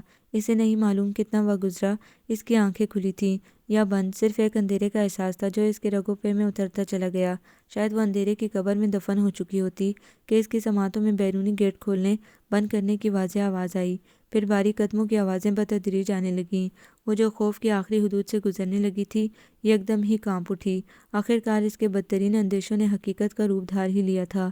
ڈری سہمی خوفزدہ ہرنی کی طرح متوش انداز میں اس نے اندھیرے میں دروازے کی طرف دیکھا۔ دبیز اندھیرے میں دروازے کے خدوخال عجیب لگ رہے تھے۔ گیتی گیتی آرا کہاں ہو تم؟ یہ گھر میں بالکل اندھیرا کیوں کر رکھا ہے؟ آج تو گھی کے چراغ جلانے کا دن ہے۔ اوہ سوری، رات ہے، ظالم سماج دفع ہو گیا ہے، ہمارا راستہ صاف ہے، گھر میں کوئی نہیں۔ وہ مسرت سے گنگناتا ہوا باہر کی لائٹس آن کر رہا تھا اور ساتھ ساتھ اسے بھی پکار رہا تھا۔ تم کیا ملے زندگی ملی، چاند رات کو چاندنی ملی، مجھ کو ساری زندگی کا پیار مل گیا۔ تم کیا ملے زندگی ملی، آہا تم یہاں چھپی بیٹھی ہو۔ بالآخر اسے ڈھونڈتا ہوا وہ لاؤنج تک پہنچ گیا۔ لائٹس آن کرتے ہی وہ اسے صوفوں کے درمیان کارپیٹ پر بیٹھی نظر آئی۔ سیاہ جارجٹ کی سوٹ میں خوفزدہ حسن، ستارہ آنکھیں دہشت سے پوری وا تھیں۔ رضوان جیسے وحشی مرد کے جذبات کے سمندر میں شدید تر طغیانی آئی۔ حسن تو خود ایک شعلہ ہوتا ہے جو پہلی نگاہ میں جلا کر خاک کر ڈالتا ہے۔ مستضاد اس پر ایسا خوفزدہ اور سہما ہوا حسن جس پر کوئی پہرہ یا محافظ نہ ہو تو بڑے بڑے عابد اور زاہدوں کی ریاضت پل بھر میں بسم کر ڈالتا ہے۔ پھر وہ تو ایک بے دین اور نفس کا غلام تھا، کس طرح رات کی تنہائی اور حسن و جوانی سے منہ موڑ سکتا تھا جبکہ جانتا تھا اس کے آگے پیچھے کوئی نہیں ہے، ایک لاوارث و مسکین لڑکی جو مکمل طور پر اس کی دسترس میں ہے، کمزور، بے بس و بے آسرا۔ آپ رضوان بھائی، آپ تو لاہور گئے تھے پھر؟ اس کی نگاہوں میں اتنی تپش تھی کہ اس کے ساکت و جامد بدن میں فوراً ہی تحریک پیدا ہوئی اور وہ اٹھ کھڑی ہوئی۔ یہ سوال خاصا احمقانہ ہے، مجھے تم سے اس بات کی توقع نہیں تھی۔ میں نے تمہیں کہا تھا نا، تمہاری مہلت تھوڑی رہ گئی ہے اور اس کا وقت اب ختم ہوا۔ وہ اس کے درمیان صوفے پر پاؤں جما کر احمقانہ انداز میں بولا، میں نے تمہیں بہت موقع دیے کہ تم کوئی خوبصورت فیصلہ کر لو، مگر تم میرے اندازے سے زیادہ بے وقوف ثابت ہوئیں۔ اور میری یہ پرابلم ہے کہ مجھے جو چیز بھی پسند آ جائے اسے میں حاصل کر کے رہتا ہوں، اور اگر کوئی شے میری پسندیدگی کے باوجود میری پہنچ سے دور رہے تو میں اسے کسی دوسرے کے لیے بھی نہیں چھوڑتا، یعنی توڑ پھوڑ دیا کرتا ہوں۔ سمجھ رہی ہو نا میری بات؟ جب وہ شے میری نہیں ہے، میرے لیے نہیں ہے، تو کسی کے لیے بھی نہیں ہے۔ رضوان نے اسے گھورتے ہوئے شفاف اور بے لچک لہجے میں کہا، دراصل میں شروع سے ہی اپنی ضد پوری کرنے اور منمانی کرنے کا عادی ہوں۔ 15 سال قبل فاخرہ مجھے پسند آئی تھی، اور یہاں میری خوش نصیبی تھی کہ فاخرہ پہلے بھی مجھے پسند کرتی تھی۔ ہماری رکاوٹ تھی تمہارا باپ، وہ بہت وزردار و عزت دار سمجھتا تھا خود کو۔ میں اس کی نگاہ میں بدمعاش و لفنگا تھا، مجھے معلوم تھا میں رشتہ بھیجوں گا بھی تو وہ کبھی نہیں مانے گا۔ یہ سوچ کر میں نے فاخرہ سے کہا کہ وہ گھر چھوڑ دے، اور فاخرہ نے اسی دن گھر چھوڑ کر مجھ سے شادی کر لی۔ معاشرتی زبان میں اس نے گھر سے بھاگ کر شادی کر لی۔ میں یہ نہیں کہتا کہ میری زندگی میں آنے والی فاخرہ کوئی پہلی عورت ہے، نہیں، فاخرہ سے قبل اور بعد بے شمار عورتیں میری زندگی میں آتی رہی ہیں، لیکن ایسا کبھی نہیں ہوا کہ میں نے انہیں گھر لا کر فاخرہ کی جگہ دینے کی خواہش کی ہو۔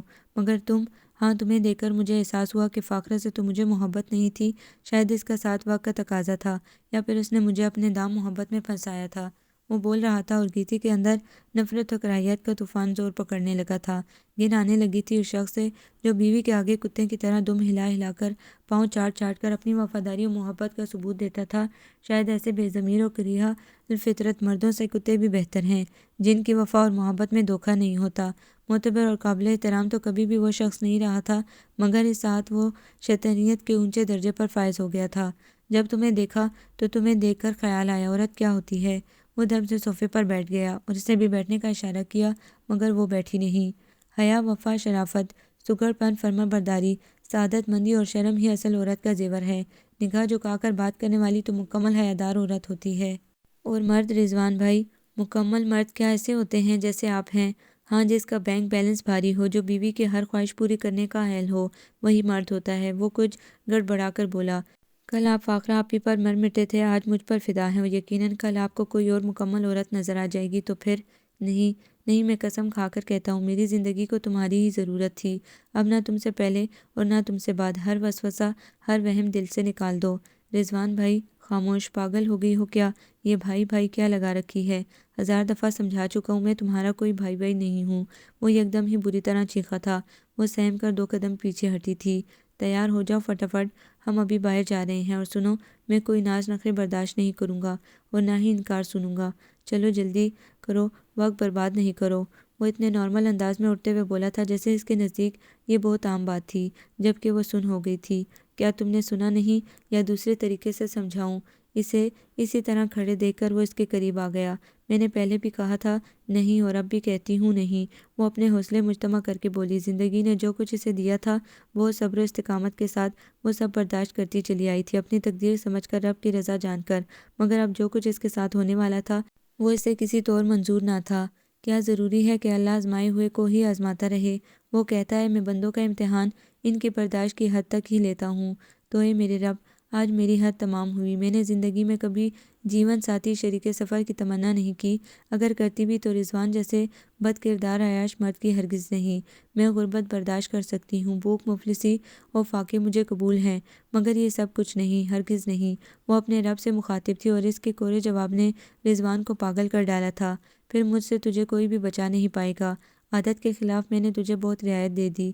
آنکھوں سے غصے کی چنگاریاں نکالتا، منہ سے جھاگ اڑاتا وہ اس کی جانب بڑھا تھا۔ اس کے ارادوں کی کمینگی اور خباثت چہرے کے ہر نقش سے ظاہر تھی۔ گیتی، پاگل نہیں بن۔ اس شیطان کی فطرت سے واقف ہونے کے باوجود کیوں بے وقوفی سے کام لے رہی ہے؟ آج کی رات تیری زندگی کی آخری رات ثابت ہو سکتی ہے۔ نہ مانی تو یہ اپنا مقصد حاصل کر لے گا۔ کہاں تک مزاحمت کر سکتی ہے اس سے؟ فیصلہ کر لے، جب حرام زندگی ہی جینا ہے تو خودکشی کر لے، خودکشی جو حرام موت ہے۔ کیا اس ذلت بھری حرام زندگی سے بہتر نہیں ہوگی جو کل صبح سے تیرا مقدر بنے گی؟ سوچ، جلدی سوچ، یہ لمحے تیری زندگی میں کبھی نہیں آئیں گے۔ اس کا دل اسے مخاطب تھا اور آن واحد میں اس نے فیصلہ کر لیا۔ ارے رے، میں مذاق کر رہی ہوں، چلو میں تیار ہوں، مگر ایک بات بتا دوں، میں اب یہاں نہیں رہوں گی۔ یکلخت اس نے مسکرا کر کہا اور خطرناک تیروں سے اس کی جانب پیش قدمی کرتا ہوا رضوان اسی انداز میں رکا تھا جیسے اچانک بیٹری سے چلنے والا کھلونا چارجنگ آف ہونے پر رک جاتا ہے۔ کیا یہ تم کہہ رہی ہو؟ مجھے یقین نہیں آ رہا۔ پھر کہو جو میں نے سنا ہے، کیا وہ درست ہے؟ وہ حیرت و مسرت سے ناچ کر رہ گیا۔ درمیانے قد، متناسب جسم اور قبول صورت کا بندہ تھا، اور اگر بہترین اخلاق و کردار کا ہوتا تو قابل احترام لوگوں میں شمار کیا جاتا۔ بالکل درست سنا ہے آپ نے۔ میں بھی امی جان اور فاخرہ آپی کی باتیں مزید برداشت نہیں کر سکتی۔ آخر میں بھی انسان ہوں، مجھے بھی عیش و نشاط میں رہنے کا حق ہے۔ میرا بھی دل چاہتا ہے گھر پر ملازموں پر حکمرانی کروں۔ پنچھی رہائی کی ٹھان لیتا ہے تو لوہے کی سلاخیں بھی موم بن جاتی ہیں۔ ہمت سے صرف ایک جھوٹ بولنے کی ضرورت ہوتی ہے، باقی خود بخود سب ہوتا چلا جاتا ہے۔ رضوان کی تو عید ہو گئی تھی، وہ پھولے نہیں سما رہا تھا۔ کمسن، حسین، شاداب لڑکی اب اس کی بننے والی تھی۔ ایک گھر کی کیا بات کرتی ہو میری جان، ساری دنیا خرید کر تمہارے قدموں میں ڈھیر کر دوں گا، تمہیں اتنی خوشیاں دوں گا کہ سنبھال نہ سکو گی۔ آؤ باہر چلتے ہیں۔ وہ دروازے کی طرف قدم بڑھاتا ہوا اس سے ساتھ لے کر چلا۔ وہ کار ڈرائیو کرتے ہوئے تھرڈ کلاس عاشقوں کے سارے ڈھنگ اپنائے ہوئے تھا۔ گاہے بگاہے نگاہیں خاموش بیٹھی گیتی کی طرف بھی ڈال لیتا۔ یہ راستہ کس طرف جا رہا ہے؟ اس نے ایک کشادہ روڈ کی جانب اشارہ کر کے دریافت کیا تھا۔ سی ویو جا رہا ہے، پہلے سمندر پر چلتے ہیں، بہت دل چاہ رہا ہے ٹھنڈی ہوا کھانے کو، گیتی نے بہت اصرار سے کہا تو وہ حیران ہو کر بولا، ہوا بھی کوئی کھانے کی چیز ہے؟ لے چلیں نا پلیز۔ کبھی بچپن میں ایک دفعہ ابا کے ساتھ آئی تھی تو مجھے سمندر بہت پسند آیا تھا، لیکن وہ دن کا وقت تھا۔ میری ایک دوست کالج میں بتا رہی تھی کہ رات میں سمندر دیکھنے کا الگ ہی مزہ ہے۔ آج میں ضرور دیکھوں گی۔ اچھا بابا اچھا، جتنا میں جلدی کرنا چاہ رہا ہوں تم اتنا ہی تڑپا رہی ہو۔ خیر دیر آید درست آید، تڑپنے کے بعد ملاپ کا بھی الگ ہی مزہ ہے۔ وہ گاڑی سی ویو کے روڈ پر ٹرن کرتا ہوا اسی لہجے میں بولا کہ گیتی کا دل شدت سے چاہا کہ ایسا تھپڑ اس کے رسید کرے کہ بینائی کے ساتھ یادداشت بھی ہمیشہ کے لیے گم ہو جائے، مگر دل محسوس کر رہ گئی۔ وہ کار بہت آگے لے آیا تھا، جگمگاتا ہوا سمندر پیچھے رہ گیا تھا۔ یہاں خاصا اندھیرا تھا اور لوگ بھی اکا دکا ہی تھے۔ دور دور ٹھیلوں پر بھٹے اور گنڈیریوں والے کیمپس کی دھیمی میلی میلی روشنی میں پر اسرار لگ رہے تھے۔ آسمان پر آخری راتوں کا چاند تھا، شفاف چاندنی بکھیرتا ہوا، مگر اس کے ارد گرد پھیلے ہوئے ستارے کسی بیوہ کی اوڑھنی کی طرح ماند اور اداس نظر آ رہے تھے۔ بڑی مشکل سے وہ وہاں چڑھ کر اس باؤنڈری وال تک پہنچی تھی جس کے پیچھے سے سمندر بڑا خوفناک لگ رہا تھا، بے رحم، سرکش، بے انتہا طاقتور، کسی جنون کی طرح۔ اس کی لہریں بڑے بڑے پتھروں سے ٹکرا رہی تھی اور ان کے ٹکرانے سے پیدا ہونے والی آواز دل کو دہلا رہی تھی۔ پانی کے چھینٹے اس کے چہرے کو بھگونے لگے۔ اس کی منزل آ گئی تھی، یہی تو اس نے فیصلہ کیا تھا۔ بلا شبہ جس طرح بھی زندگی گزر رہی تھی وہ ثابت قدمی سے گزار رہی تھی، کبھی سوچا بھی نہ تھا ایسا وقت بھی آئے گا۔ اس نے مڑ کر دیکھا، رضوان کافی دور کھڑا گاڑی لاک کر رہا تھا۔ اس نے چادر مضبوطی سے اپنے گرد لپیٹی، عزم مضبوط ہو تو فیصلے کے قدم کبھی نہیں لڑکھڑاتے، وہ مضبوطی سے موت کی آنکھوں میں آنکھیں ڈال کر اس کے گلے لگ جاتے ہیں۔ لمحے بھر کو اس کے دل میں خیال آیا تھا، وہ دنیا میں کیوں بھیجی گئی تھی؟ کیا ایسی موت مرنے کے لیے؟ شاید اسی لیے اس نے ایک دم اچھل کر نیچے گرنا چاہا تھا کہ اسی لمحے رضوان نے مضبوطی سے اس کے بازو پکڑ کر اسے کھینچ لیا تھا۔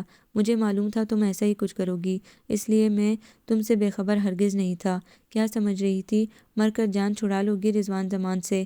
وہ اسے بازوں میں دبوچے کار تک لے آیا تھا اور فرنٹ سیٹ پر دھکیل کر گھرا کر بولا تھا، تم مجھے کبھی نہیں پا سکتے، کبھی نہیں۔ وہ اپنی ناکامی پر بری طرح بپھری ہوئی تھی۔ کبھی نہیں، ابھی تمہیں بتاؤں گا کہ رضوان زمان کس بلا کا نام ہے۔ میری نرمی، میری محبت کا تم نے ناجائز فائدہ اٹھایا ہے۔ انسپکٹر ہوں میں، چہرہ دیکھ کر ہی سمجھ جاتا ہوں کہ مجرم کیا جرم کر کے آیا ہے، اور تم ہو کس کھیت کی مولی۔ تمہاری چال تو میں جبھی سمجھ گیا تھا جب تم نے نفرت و بیزاری کا چولہا پیار اور نرمی سے بدلا تھا، اور میرے یقین کو تم نے یہاں لا کر پختہ کر دیا۔ وہ کار سٹارٹ کرتے ہوئے زخمی ناک کی طرح پھنکار رہا تھا۔ تم انسان نہیں ہو، جانور ہو، بلکہ اس سے بھی بدتر۔ ہاں، اور میرا حیوان پن بھی اب تم دیکھو گی، اور رو گی اس وقت جو تم نے رضوان زمان کو دھوکہ و فریب دینے کی گھٹیا کوشش کی تھی۔ ایسے شخص کو دھوکہ فریب سے کیا نسبت جو خود مجسم دھوکہ و فریب ہو، پوری عمر گزار کر بھی جس کی ہوس کی آگ سرد نہ ہوئی۔ زبان بند کر الو کی پٹھی، ورنہ یہیں ابھی اس نے بہت نازیبا بات منہ سے نکالی تھی جو گیتی کو پور پور سلگا گئی تھی۔ اس نے انجام کی پرواہ کیے بغیر ہی رضوان کے چہرے پر ناخنوں سے حملہ کر ڈالا تھا۔ رضوان اچانک اس حملے سے خود کو سنبھال نہ سکا تھا۔ اسٹیئرنگ بری طرح اس کے ہاتھوں میں لہرایا تھا، پھر ایک ہاتھ سے اسٹیئرنگ سنبھال کر اس نے بپھری ہوئی گیتی کو سنبھالنے کی کوشش کی تھی۔ گاڑی سنسان راستوں سے گزر رہی تھی۔ یہاں پر آبادی تو تھی، مگر امرا کا علاقہ تھا۔ کچھ فاصلوں پر بنے کوٹھی بنگلے چہل پہل سے محروم تھے۔ میں زندہ تمہارے ہاتھ آنے والی نہیں ہوں، مجھے مرنا ہے اور میں مر کر رہوں گی۔ سمندر میں ڈوبنے کا تم نے موقع نہیں دیا، لیکن زندہ میں اب نہیں رہوں گی۔ اس وقت وہ سخت جنونی ہو رہی تھی، بقول اماں بھی ہڈیوں کا پنجر، بقول فاخرہ اس سوکھی سڑی لڑکی میں اس وقت چٹانوں جیسی طاقت تھی جو رضوان جیسے طاقتور مرد کے قبضے سے باہر تھی۔ چند لمحوں میں اس نے رضوان کا چہرہ زخمی کر دیا تھا۔ تکلیف سے رضوان ناچ کر رہ گیا۔ شدید اشتعال میں اس نے گاڑی اس جگہ پر روکی جہاں بالکل ویرانی اور خاموشی تھی۔ یہ پورا علاقہ زیر تعمیر عمارتوں سے بھرا ہوا تھا، جگہ جگہ بجری، ریت اور اینٹوں کے انبار لگے ہوئے تھے۔ اس نے گاڑی سے نکل کر گیتی کو بری طرح بالوں سے پکڑ کر باہر نکالا اور نہایت بے دردی سے نیچے پھینک دیا۔ یہی تیری اوقات ہے، دو کوڑی کی لڑکی، تو پیروں کی خاک تھی۔ میں کہاں تجھے سر سے بلند کرنے چلا تھا۔ تیرے باپ کا غرور تیرے اندر بھی ہے، لیکن ابھی میں تیرا وہ حشر کروں گا کہ تیری صورت پر کوئی تھوکنا بھی گوارا نہیں کرے گا، اور تیری نیک و پارسا باپ کی روح قیامت تک بلبلاتی رہے گی۔ وہ تیزی سے اٹھتی ہوئی گیتی کی جانب بڑھا تھا اور دھکا دے کر دوبارہ اسے ریت پر گرا دیا تھا۔ گیتی کے منہ سے بے اختیار چیخ نکل گئی۔ وہ آگے بڑھتے رضوان کا پاؤں کسی پتھر سے ٹکرایا تو وہ توازن برقرار نہ رکھ سکا اور منہ کے بل گرا۔ اسی اثنا میں گیتی اٹھ گئی۔ رضوان کے ناپاک ارادے پوری طرح عیاں ہو گئے تھے۔ اپنے دھتکارے جانے کا انتقام لینے پر وہ پوری طرح وحشی بن گیا تھا۔ گیتی سے زیادہ پھرتی سے وہ کھڑا ہوا تھا اور آگے ہاتھ بڑھا کر اس کا بازو پکڑ کر کھینچنا چاہا تھا، مگر بازو کے بجائے چادر ہاتھ میں آ گئی تھی۔ گیتی سرپٹ بھاگ کھڑی ہوئی، اس نے چادر کی بھی پرواہ نہیں کی۔ رضوان نے جھٹکے سے چادر ایک طرف پھینکی اور اس کے پیچھے پوری قوت سے بھاگا۔ سناٹوں کو ان کے قدموں کی آوازیں توڑنے لگی۔ گیتی رک جاؤ، بات سنو، یہاں آگے گڑھے کھدے ہوئے ہیں، کسی گڑھے میں گر جاؤ گی، رک جاؤ۔ تھوڑی دور بھاگ کر ہی رضوان کو احساس ہو گیا کہ اس اندھیری جگہ پر اندھا دھند بھاگنا خطرے سے خالی نہیں۔ وہ رک گیا، مگر گیتی نے اس کی کسی بات پر توجہ نہ دی۔ وہ بھاگتی رہی۔ رضوان کھڑا کافی دیر اسے بھاگتے ہوئے دیکھتا رہا، پھر تیزی سے اپنی کار کی طرف بھاگا۔ گیتی کافی دور ہو گئی تھی، مگر تھی نگاہوں میں۔ وہ زندگی میں پہلی دفعہ دوڑی تھی، وہ بھی اس قدر رفتار سے کہ وسیع و عریض علاقہ تیزی سے اس نے عبور کر لیا تھا۔ رضوان کو کار کی طرف بڑھتے دیکھ کر تو اس کی ٹانگوں میں بجلیاں سی بھر گئی تھی۔ سامنے کارنر پر خوبصورت انٹرنس والا بنگلہ نظر آ رہا تھا، جس کا لان بہت ہرا بھرا لگ رہا تھا۔ چھپنے کے لیے وہ بہترین جگہ تھی۔ وہ دوڑتی ہوئی چھوٹی سی باڑ پھلانگ کر اندر داخل ہونا ہی چاہتی تھی کہ رضوان کی کار کی ہیڈ لائٹس دور سے نظر آ گئی۔ وہ گھبرا کر اتفاق کی آڑ میں ہو گئی۔ چند لمحوں بعد رضوان کی کار کچھ فاصلے سے گزری تھی اور گیتی نے کھل کر سانس لی۔ بظاہر خطرہ ٹل چکا تھا، مگر اسے یقین تھا رضوان اسی ایریا میں اس کو تلاش کرے گا قبل اس کے کہ وہ دوبارہ آ جائے۔ وہ اس کی گرفت سے دور نکل جانا چاہتی تھی۔ اسی لان کی باڑ پھلانگ کر وہ اندر کودی تھی، پھر نامعلوم کس چیز سے اس کا پاؤں ٹکرایا تھا۔ شدید تکلیف سے اس کی چیخ نکل کر ہر سو گونج اٹھی۔ اسے تو شدید تکلیف سے محسوس ہوا جیسے موت قریب آ گئی ہے۔ کیا بات ہے؟ سونیا نے فراز کو سامنے بیٹھے دیکھ کر غصے سے پوچھا۔ کچھ نہیں، میں سوچ رہا ہوں کتنی اداس رہنے لگی ہو، ہر وقت گم سم رہتی ہو، اس کی یادوں میں گم جو تمہیں یاد بھی نہ کرتا ہوگا۔ شٹ اپ فراز، تمہیں کوئی ضرورت نہیں ہمارے درمیان بولنے کی، میں کوئی دشمن تھوڑی ہوں جو خاموش بیٹھ کر تماشا دیکھوں۔ نہیں دیکھ سکتے تو چلے جاؤ یہاں سے، وہ نروٹھے پن سے بولی۔ میرا نہیں تو آنٹی انکل کا خیال کرو، کس قدر پریشان ہے وہ تمہاری طرف سے۔ میں نے کسی کو نہیں کہا پریشان ہونے کو۔ اچھا بس غصہ تھوک دو، چلو تمہیں آئس کریم کھلا کر لاؤں۔ فراز میں کوئی بچی نہیں ہوں جو تم مجھے اس طرح بہلا رہے ہو، پلیز تم جاؤ، میں بہت ڈسٹرب ہوں۔ کل سے دیان مجھ سے ناراض ہے، مجھے احساس ہے کبھی کبھی میں بہت زیادتی کر جاتی ہوں، مگر کیا؟ کال کر کے ایکسکیوز کر لو، فراز نے مشورہ دیا۔ صبح سے ٹرائی کر رہی ہوں، وہ فون نہیں اٹھا رہا تھا، اب اٹھایا بھی تو کہہ رہا ہے کہ وہ بیزی ہے، مجھ سے مل نہیں سکتا۔ میں نے کہا میں گھر آ جاتی ہوں تو کہنے لگا ماما اور صبا گھر میں نہیں ہیں، صبح آئیں گی، تم کل آنا، اور مجھ سے اب اس کے بغیر رہا نہیں جا رہا۔ میں 5 منٹ اس سے مل کر معافی مانگنا چاہتی ہوں، میں بہت اسٹوپڈ ہوں، اس نے میری خاطر اپنی پوری لائف چینج کر ڈالی اور میں اس پر ابھی تک شک کرتی ہوں، لیکن اب نہیں کروں گی، مجھے یقین آ گیا۔ ایسے لوگ کبھی نہیں سدھرتے ڈیئر، ہاں محتاج ضرور ہو جاتے ہیں، مجھے یقین ہے وہ اب بھی لڑکیوں سے ملتا ہے، بلکہ اس کی ماں اور بہن کی غیر موجودگی میں اس کے پاس کوئی اس کی فرینڈ ہی ہوگی جو اس نے تمہیں ملنے سے انکار کر دیا ہے تاکہ اس کا پول نہ کھلے۔ فراز یہ کیا کہہ رہے ہو تم؟ دایان اباش نہیں ہے اور ہمارے درمیان تم اصل فساد کی جڑ ہو، درست کہتا ہے وہ کہ تم نہ ہوتے تو ہم کب کے ایک ہو چکے ہوتے اور نہ کبھی کوئی جھگڑا یا غلط فہمی جنم لیتی۔ وہ صاف گوئی سے بولی، کیا میں تمہارے درمیان جھگڑے کرواتا ہوں، غلط فہمیاں کرواتا ہوں؟ ہاں مجھے یقین ہو گیا ہے یہ سچ ہے۔ وہ آج اس سے پیچھا چھڑانے کے موڈ میں تھی۔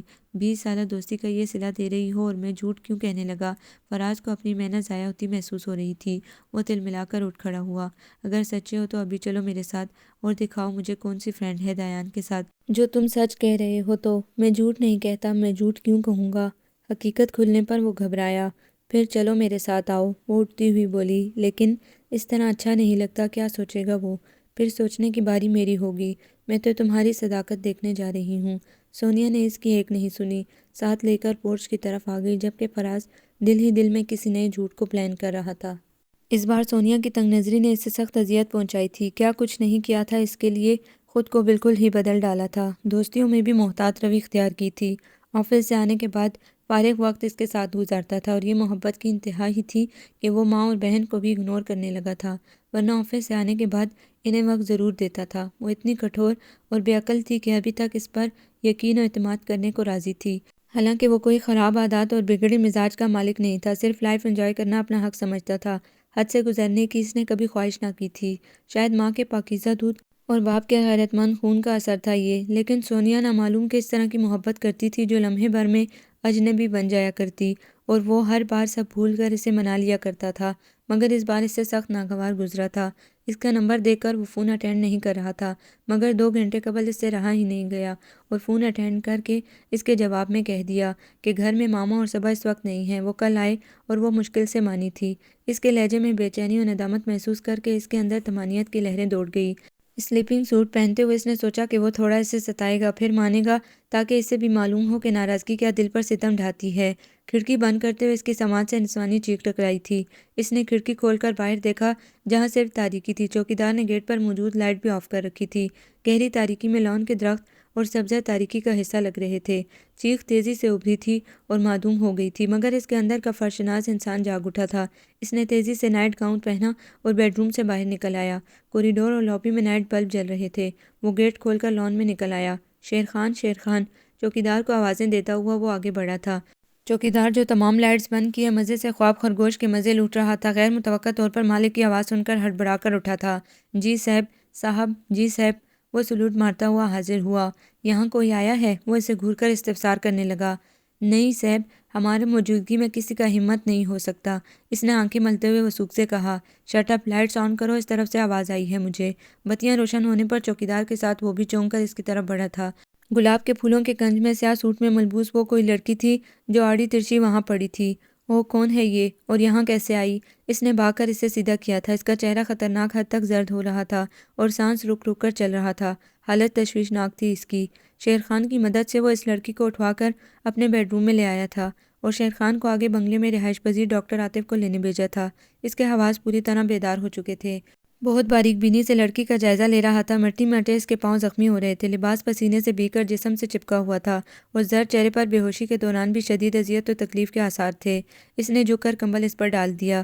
اسی لمحے دروازہ کھلنے کی آواز آئی تھی۔ اس نے پلٹ کر دیکھا اور ساکت رہ گیا۔ سونیا، سونی، تم اس وقت؟ ہاں، میں غلط وقت پر آ گئی نا؟ صدمے اور دکھ سے اس کی آواز بھر آ گئی۔ اس لیے تم نے مجھے یہاں آنے سے روک دیا تھا کہ میں… پلیز سونی، میری بات سنو پہلے۔ وہ اس کا ہاتھ پکڑ کر زبردستی کمرے سے باہر لے آیا۔ ایسا نہیں ہے جو تم سمجھ رہی ہو۔ ہاں یہی کہ میں تو اس لڑکی کو جانتا بھی نہیں، یہ خود ہی آ کر میرے بیڈ پر لیٹ گئی ہے۔ یہی کہنا چاہتے ہو نا تم؟ اس کی بات کاٹ کر وہ طنزیہ بولی۔ پہلے میری بات سنو تو صحیح۔ نہیں، اب کچھ نہیں بچا سننے سنانے کو۔ ہمارے درمیان جو کچھ تھا بھی وہ اسی لمحے ختم ہو گیا، ہمیشہ ہمیشہ کے لیے۔ اب کبھی میرے سامنے نہیں آنا، مجھے نفرت ہے تم سے، شدید نفرت۔ اس نے منگنی کی انگوٹھی اتار کر دایان کے منہ پر ماری اور روتی ہوئی وہاں سے بھاگتی ہوئی چلی گئی۔ سب کچھ لمحوں میں ختم ہو گیا تھا۔ بے اعتباری و بے اعتمادی تو آگ ہوتی ہے جو لمحوں میں سب کچھ ہی جلا کر راکھ کر دیتی ہے۔ وہ ششدر کھڑا رہ گیا۔ کارپٹ پر ہیرے جڑی انگوٹھی جگر جگر چمک رہی تھی اور اپنے نصیب پر امٹتے تاریک سائے اس نے بخوبی دیکھے تھے۔ ابھی کچھ وقت قبل کتنا خوش و خرم تھا وہ۔ شیر خان ڈاکٹر کو لے آیا تھا۔ اسے بھی بھول کر اس اچانک نازل ہونے والی آفت کی خبرگیری کے لیے آگے بڑھنا پڑا تھا۔ ڈاکٹر کے مطابق اسے کرنٹ لگا تھا۔ ضروری ٹریٹمنٹ دینے کے بعد ڈاکٹر جا چکا تھا۔ اس کی حالت خطرے سے باہر تھی اور وہ سکون سے سو رہی تھی۔ شیر خان، لان میں کرنٹ کہاں سے آیا؟ ڈاکٹر کو واپس چھوڑ کر آنے والے شیر خان سے وہ سخت لہجے میں مخاطب ہوا۔ وہ سیب… شیر خان بری طرح ہکلا گیا۔ جھوٹ بالکل نہیں بولنا۔ جھوٹ بولا تو معاف نہیں کروں گا۔ معاف کر دو سیب، معاف کر دو۔ ہمارا مغز خراب ہو گیا تھا۔ ہم رات کو لان کے سڑک والے حصے میں کرنٹ والا تار چھوڑ دیتا ہے تاکہ کوئی چور مور اندر نہ گھس سکے اور ہم پھر سو جاتا ہے۔ آج آخری بار ایسا ہوا ہے سیب، آئندہ کبھی نہیں سوئے گا، ایمانداری سے ڈیوٹی دے گا۔ اس کے بگڑے تیور دیکھ کر شیر خان ملتجی لہجے میں بولا، نام شیر خان اور کام گدھوں والا کرتے ہو۔ اگر اس لڑکی کو کچھ ہو جاتا تو میں تم کو کبھی معاف نہیں کرتا۔ کس قدر گھٹیا انسان ہو تم، محض اپنے آرام کی خاطر کسی کی جان لینے سے بھی نہیں ڈرے۔ اس نے غصے سے کہا، جا کر ماما کی سائڈ والا روم کھولو، میں وہاں سوؤں گا، اور اپنی بیوی کو یہاں چھوڑ دو جب تک ماما نہیں آ جاتی۔ وہ اس وقت تک یہاں رہے گی۔ اس وقت بدحواسی میں وہ اسے یہاں لے آیا تھا۔ اب احساس ہو رہا تھا کہ اسے بیڈ روم میں نہیں لانا چاہیے تھا، مگر اس وقت اسے اپنے کمرے کا خیال ہی آیا تھا کیونکہ وہ کھلا ہوا تھا اور باقی کمرے لاکڈ تھے۔ شیر خان کی بیوی کے آنے کے بعد وہ دوسرے بیڈ روم میں آ گیا۔ اس کی رگ رگ چٹک رہی تھی، ذہن میں بگولے اٹھ رہے تھے۔ سونیا کی غیر متوقع آمد اور پھر بلا تصدیق اس پر اتنا رقیق الزام لگا کر اس کی حمیت، وقار اور شرافت کو کن چھری سے ذبح کر ڈالا تھا، اور وہ رشتہ بھی توڑ گئی تھی جو دونوں کی محبت اور اقرار کا بندھن تھا۔ بعض اوقات ایسا ہوتا ہے جو دیکھتے ہیں سنتے ہیں وہ غلط ہو جاتا ہے۔ ہاں ایسا بھی ہو سکتا ہے ہماری آنکھوں کا دیکھا بھی وہ نہیں ہوتا جو ہم دیکھتے ہیں، اس لیے کوئی انتہائی فیصلہ کرنے سے قبل اصل حقائق جاننا لازمی ہوتا ہے۔ شاید میرے جذبوں میں ہی کھوٹ تھا سونیا دورانی، جو تم میرے اندر اتر کر جھانک ہی نہ سکی۔ یہ جان ہی نہ پائی کہ عیاش مرد کبھی سچی محبت نہیں کرتے۔ تم نے میری چاہتوں کی پاکیزگی محسوس نہیں کی، میری شدتیں بھی کبھی اخلاق کی حد سے پار نہیں ہوئیں۔ پھر تم نے کس طرح سوچ لیا کہ جو جذبے اور محبتیں میں نے تمہارے لیے محفوظ رکھی بھلا کسی ایسی ویسی لڑکی پر لٹا دوں گا؟ تمہارے نزدیک میں اس قدر نفس پرست اور کمزور ہوں، یہ تم نے کیوں سوچا؟ کیوں سوچا؟ بری طرح چکراتا ہوا سر پکڑ کر وہ بیڈ پر گر گیا۔ صبح فجر کے بعد ہی اس کی آنکھ لگی تھی۔ درد کے صحرا سے گزر کر اس نے آنکھیں کھولی تھی۔ خود کو نرم گداز بیڈ پر لیٹے ہوئے محسوس کر کے اسے جھٹکا لگا تھا۔ جس وحشی کی گرفت سے بچنے کے لیے وہ بھاگ رہی تھی کہیں اسی کی گرفت میں تو نہیں آ گئی۔ شعور بیدار ہوا تو خوف نے فوراً ہی حملہ کیا۔ وہ گھبرا کر اٹھ بیٹھی۔ کیا ہوا بیٹی؟ شکر ہے تم نے آنکھیں تو کھولی، ہم کب سے انتظار کر رہے ہیں۔ اسے متوش انداز میں بیٹھے دیکھ کر وہ سوبر خاتون مشفق مسکراہٹ سے بولی، میں کہاں ہوں؟ گھبراؤ نہیں، انہوں نے قریب بیٹھ کر اس کے سر پر ہاتھ رکھ کر اپنائیت سے کہا، لیکن آپ کون ہیں؟ مجھے یہاں کون لایا؟ وہ ابھی بھی خوف کے زیر اثر تھی۔ مجھے اپنی ماں ہی سمجھیں، کسی خوف و پریشانی کی ضرورت نہیں ہے، یہاں آپ بالکل محفوظ ہیں۔ ہم شریف و عزت دار لوگ ہیں۔ سب سے پہلے ناشتہ تناول کریں، پھر ہم اپنا تعارف کروائیں گے اور آپ سے یہ بھی معلوم کیا جائے گا کہ آپ کس طرح لان میں داخل ہوئیں۔ احمق واچ مین کی نااہلی کی وجہ سے آپ کو کرنٹ لگا۔ ایک نوجوان لڑکی شوخی سے مسکراتی بولتی اندر داخل ہوئی تھی۔ پیچھے اس کی ملازمہ ٹرالی گھسیٹتے آ رہی تھی۔ بہت محبت و خلوص سے انہوں نے اسے ناشتہ کرایا تھا اور ساتھ ہی تعارف بھی کرواتی رہی تھی۔ اس نوجوان لڑکی کا نام صبا تھا اور 7 ماہ قبل اس کی شادی ہوئی تھی۔ وہ خاتون اس کی ماں تھیں اور آج صبح جب وہ گھر آئیں تو چوکیدار نے رات کے واقعے اور اس کی موجودگی کے بارے میں بتا دیا تھا۔ صبا نے چوکیدار سے حاصل کی گئی تمام تفصیل اس کے گوش گزار کر دی تھی۔ اب بڑی بے چینی سے وہ یہ جاننے کے لیے بے چین تھی کہ اسے رات کی تاریکی میں تنہا اور اس طرح کسی کے لان میں داخل ہونے کی کیا مجبوری تھی؟ شاید اس کی صورت پر بھی ناقابل برداشت حالات کی گرد اس طرح جم گئی تھی کہ ہمدرد طبیعت والے ایک نظر میں ہی اس کی بے چارگی اور بے بسی پر یقین کر بیٹھیں۔ رو نہیں بیٹی، ہم اس لیے معلوم کر رہے ہیں کہ آپ کو یہاں آئے کافی وقت گزر چکا ہے، آپ کے گھر والے پریشان ہو رہے ہوں گے، آپ فون نمبر یا ایڈریس بتائیں تو ہم انہیں اطلاع کر دیں گے۔ اس کے آنسوں میں ماما کو اپنا دل پگھلتا محسوس ہوا۔ میرا کوئی نہیں ہے، کوئی ہوتا تو میں یہاں نہ ہوتی، اس نے بری طرح روتے ہوئے کہا۔ وہ دونوں ایک دوسرے کی طرف سوالیہ نظروں سے دیکھتی رہ گئی۔ خاموش ہو جاؤ پلیز، رو مت، اس موضوع پر ہم بعد میں بات کریں گے۔ آؤ میرے ساتھ، میرے کمرے میں چلو، یہ دایان کا کمرہ ہے اور پہلی بار اس نے اس قدر فراخ دلی کا ثبوت دیا ہے، ورنہ اپنا بیڈ روم وہ کبھی کسی کو استعمال نہیں کرنے دیتا۔ اندیکھے کرنٹ کے اثر نے اس کی قوت مدافعت متاثر کی تھی یا مسلسل ذہنی جسمانی مشقت نے اسے اس حد تک لاغر کر ڈالا تھا کہ پہلا قدم اٹھاتے ہی وہ لڑکھڑائی تھی۔ اگر صبا آگے بڑھ کر اس کو تھام نہ لیتی تو وہ منہ کے بل گرتی۔ دایان کی آنکھ صبا کے جھنجھوڑنے پر کھلی تھی۔ کیا مردوں سے شرط لگا کر سوئے ہو جو اٹھنے کا نام نہیں لیتے؟ وہ اس کے قریب کھڑی گور کر بولی۔ کب آئی تم؟ رات والی ٹینشن آنکھ کھلتے ہی سوار ہوئی تھی۔ وہ فوراً ہی اٹھ گیا۔ اسی دم ماما بھی اندر داخل ہوئی تھی۔ سونے دیا ہوتا، کیوں اٹھا دیا؟ آج تو سنڈے ہے۔ سنڈے کا مطلب یہ تھوڑی ہے کہ یہ مجھے سو سو کر بور کرے، ویسے بھی آدھا دن تو گزر چکا ہے، صبا نے کھڑکیوں سے پردے ہٹاتے ہوئے کہا۔ ماما شیر خان نے آپ کو سب کچھ بتا دیا ہوگا، آپ ملی اس لڑکی سے؟ وہ سنجیدگی سے ان سے مخاطب ہوا تھا۔ ہاں، میں پہلے ہی کہتی تھی ملازموں کو ذرا ڈھیل نہیں دینا چاہیے۔ اس کا انجام دیکھ لیا آپ نے؟ یہ تو اللہ کا شکر ہے کہ کوئی نیکی کام آ گئی، ورنہ اس بدبخت شیر خان نے تو کسی کی جان لینے کی ٹھان لی تھی۔ خوب سنائی، میں نے بھی نکال رہی تھی مگر اس کے ساتھ اس کی بیوی ہاتھ جوڑ کر کھڑی ہو گئی۔ معافیا مانگتی ہوئی تو مجھے ترس آ گیا، لیکن میں نے تنبیہ کر دی ہے کہ آئندہ سے کوئی حرکت کی تو جیل میں بند کروا دوں گی۔ حد ہوتی ہے کائلی اور بے ضمیری کی بھی۔ وہ لڑکی جاگ گئی ہے؟ کچھ اپنے بارے میں بتایا اس نے؟ ہاں جاگ گئی ہے مگر کرنٹ سے بری طرح متاثر ہوئی ہے، وہ اس لیے کمزوری بھی ازحد محسوس کر رہی ہے۔ ناشتے کے بعد اسے ٹیبلٹ وغیرہ دے کر دوبارہ سلا دیا ہے، اب طبیعت اس کی بحال ہو جائے تو پھر معلوم کروں گی۔ ماما کے لہجے میں بے پناہ ہمدردی اور ترس محسوس کر کے نامعلوم کیوں اسے غصہ آنے لگا۔ یعنی آپ نے اس سے پوچھا ہی نہیں کہ وہ کون ہے، کہاں سے آئی ہے، اور رات کو اس طرح ان کے لان میں خفیہ اور مشکوک انداز میں کیوں گھسی تھی؟ معلوم کیا تھا مگر وہ اتنی پریشان اور خوفزدہ ہے کہ بری طرح روتے ہوئے بولی۔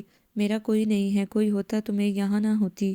واہ، یعنی محترمہ یہاں ڈائریکٹ آسمان سے گری ہیں، اور یہاں کوئی کھجور کا درخت تو تھا نہیں اس لیے الیکٹرک وائر میں پھنس گئی۔ وہ تمسخرانہ لہجے میں بولا۔ کوئی برا خیال دل میں نہ لاؤ بیٹے، وہ معصوم و باعتبار لڑکی ہے، کوئی مجبوری ہے جو وہ چھپا رہی ہے، ورنہ چہرے سے نہایت شریف اور خاندانی لگ رہی ہے۔ صدا کی نرم دل نرم مزاج ماما حسب عادت اسے سمجھانے لگیں۔ جی ہاں، ایسی معصوم لڑکی آپ کو چند ماہ قبل بھی تو ملی تھی، جس کو روٹی کھلانے کے لیے آپ اندر لے آئی تھی اور جس نے آپ کو کچن میں بند کر کے پورے گھر کا صفایا کر دیا تھا، فرنیچر کے علاوہ کچھ چھوڑ کر نہیں گئی تھی وہ، جب تو میری عقل پر پتھر پڑ گئے تھے۔ خیر، نیکی کبھی برباد نہیں جاتی، ہمیں اللہ نے پہلے سے زیادہ نوازا ہے، کسی شے کی کمی ہے ہمارے پاس؟ صرف ایک بہو کی کمی ہے، وہ بھی چند دنوں میں آ جائے گی اور اس گھر کی رونق میں ہر سال اضافہ ہونے لگے گا۔ کیوں دایان؟ صبا شوخی سے بولی تھی مگر اس کے چہرے پر مسکراہٹ تک نہ ابھری تھی۔ فی الحال اس لڑکی کو جلد از جلد یہاں سے چلتا کریں، وہ کوئی معصوم و نادان لڑکی نہیں ہے۔ آج کل بڑے بڑے کرائمز اس طرح کی معصوم اور سیدھی سادھی لڑکیوں سے ہی کروائے جاتے ہیں، اور ایسے مکار لوگوں کا ہدف آپ جیسے سادہ لوگ ہی ہوتے ہیں۔ دوسرا دن اس کے لیے بہت مختلف انداز میں طلوع ہوا تھا۔ اس نے اپنی زندگی کی بدترین خبر سنی تھی۔ پہلے پہل تو اس کو اپنی سماعت پر دھوکہ ہوا تھا۔ یہ سچ ہے، سونیا کی ماما اس کی شادی فراز سے کر رہی ہیں اور اگلے ہفتے وہ شادی کے بعد کینیڈا چلی جائے گی، ہمیشہ کے لیے۔ ماما شاید سارے دن روتی رہی تھی، اس وقت بھی ان کی آواز بھیگی بھیگی تھی، وہ بہت نڈال و پسماردہ نظر آ رہی تھی۔ لیکن ماما، اتنی آسانی سے یہ کس طرح ہو سکتا ہے؟ آخر ہماری منگنی ہوئی ہے ہزاروں لوگوں کی موجودگی میں، اب جب کہ شادی میں 2 ہفتے رہ گئے ہیں تو کس طرح وہ فراز کے ساتھ شادی کرنے پر راضی ہو گئی؟ نو، امپاسبل، امپاسبل ماما۔ وہ یکدم دیوانہ ہو گیا۔ اس کے لہجے کی وحشت و بے یقینی نے ماما کے دل کو پھر سے لہو لہان کر ڈالا تھا۔ آج مسٹر درانی اور مسز درانی خاصے بگڑے تیوروں سے آئے تھے اور دایان سے نسبت توڑنے کے علاوہ ان سے بھی ہر تعلق ختم کر کے چلے گئے تھے۔ ان کے استفسار پر دایان کے کردار کی ایسی دھجیاں بکھیر کر گئے تھے کہ انہیں خود سے نگاہیں ملاتے غیرت آ رہی تھی۔ ان سے تمہارے صدمے کے بولا ہی نہ گیا۔ صبا کو دایان سب بتا چکا تھا، وہ بھائی کی محبت میں خوب بولی تھی، اور شیر خان کو بھی بلا لائی تھی، جس نے گواہی دی تھی اور بتایا تھا کہ اس لڑکی کو دایان لے کر نہیں آیا تھا بلکہ وہ لان میں بے ہوش پائی گئی تھی۔ حقیقت حال جان کر ان کی فراٹے سے چلتی زبانیں رک گئی تھیں، مگر انہوں نے اپنا فیصلہ نہیں بدلا تھا۔ سب ممکن ہو جاتا ہے میرے بھائی، جب دل میں محبت و اعتماد سے زیادہ بدگمانی و بے اعتمادی بھری ہو۔ پھر اس تعلق پر انکل آنٹی دل سے خوش بھی نہیں تھے کہ تم ان کے دوست کے بیٹے ہو، جبکہ فراز ان کے بھائی کا بیٹا ہے اور کینیڈا پلٹ ہے۔ مجھے کسی اور کی نہیں، سونیا کی پرواہ ہے۔ وہ سخت اشتعال میں تھا۔ مگر اسے تو پرواہ نہیں ہے تمہاری، یہ آگ اس نے ہی لگائی ہے۔ کیا محبت اسی کو کہتے ہیں؟ کتنی آسانی سے اس نے یہ یقین کر لیا کہ تم اس حد تک گرے ہوئے بد کردار شخص ہو، بلکہ رشتہ بھی توڑ دیا اور گھر جا کر ماں باپ کو بھی اطلاع کر دی اور جھٹ پٹ اس فراز سے شادی کرنے کی حامی بھر لی، جس کی سازشیں خود سمجھتی تھی۔ یہ کیسی محبت ہے دایان؟ محبت تو اعتماد کا دوسرا نام ہے۔ محبت میں تو محبوب کی خامیاں بھی خوبیاں بن جایا کرتی ہیں۔ تم نہیں سمجھتی صبا، وہ پاگل لڑکی جذباتی ہو جاتی ہے۔ اچھا، تم ابھی بھی اس کی سائیڈ لے رہے ہو، جس نے تم سے محض شک کی بنا پر تعلق اس وقت توڑ لیا جب شادی میں 15 دن رہتے تھے، وہ بھی اتنے گھٹیا ترین الزامات لگا کر کہ کوئی غیرت مند شخص گوارا نہیں کر سکتا، اور ساتھ اس بے قصور کو بھی بدنام کیا جس کا اس قصے سے کوئی تعلق ہی نہ تھا۔ عقل استعمال کرو دایان، ہوش میں آؤ۔ جو تمہاری زندگی میں داخل ہونے سے قبل تمہیں بے عزت کر سکتی ہے، بعد میں تو وہ تمہیں ذہنی مریض بنا کر چھوڑ دیتی۔ خود سوچو اور فیصلہ کرو کہ اصل محبت کیا ہوتی ہے۔ صبا کہہ سن کر ماما کا بازو تھام کر انہیں وہاں سے لے گئی تھی۔ اس کے جانے کے بعد وہ بستر پر ڈھہ گیا تھا۔ گلزری، کیا ہوا ہے؟ بیگم صاحبہ اور چھوٹی بیوی اتنی پریشان اور اداس کیوں ہیں؟ 2 دن سے وہ ان کو بہت پریشان اور گمسم دیکھ رہی تھی۔ ان سے پوچھنا اسے اچھا نہیں لگا۔ اس نے صفائی کرتی ملازمہ سے دریافت کیا۔ چھوٹے صاحب کا منگنی ٹوٹ گیا ہے، اس وجہ سے سب بہت اداس ہیں۔ گلزری نے جھاڑو دیتے ہوئے بڑے اداس لہجے میں کہا۔ چھوٹے صاحب کون ہیں؟ دایان صاحب، وہی تو آپ کو لان سے لے کر آیا تھا۔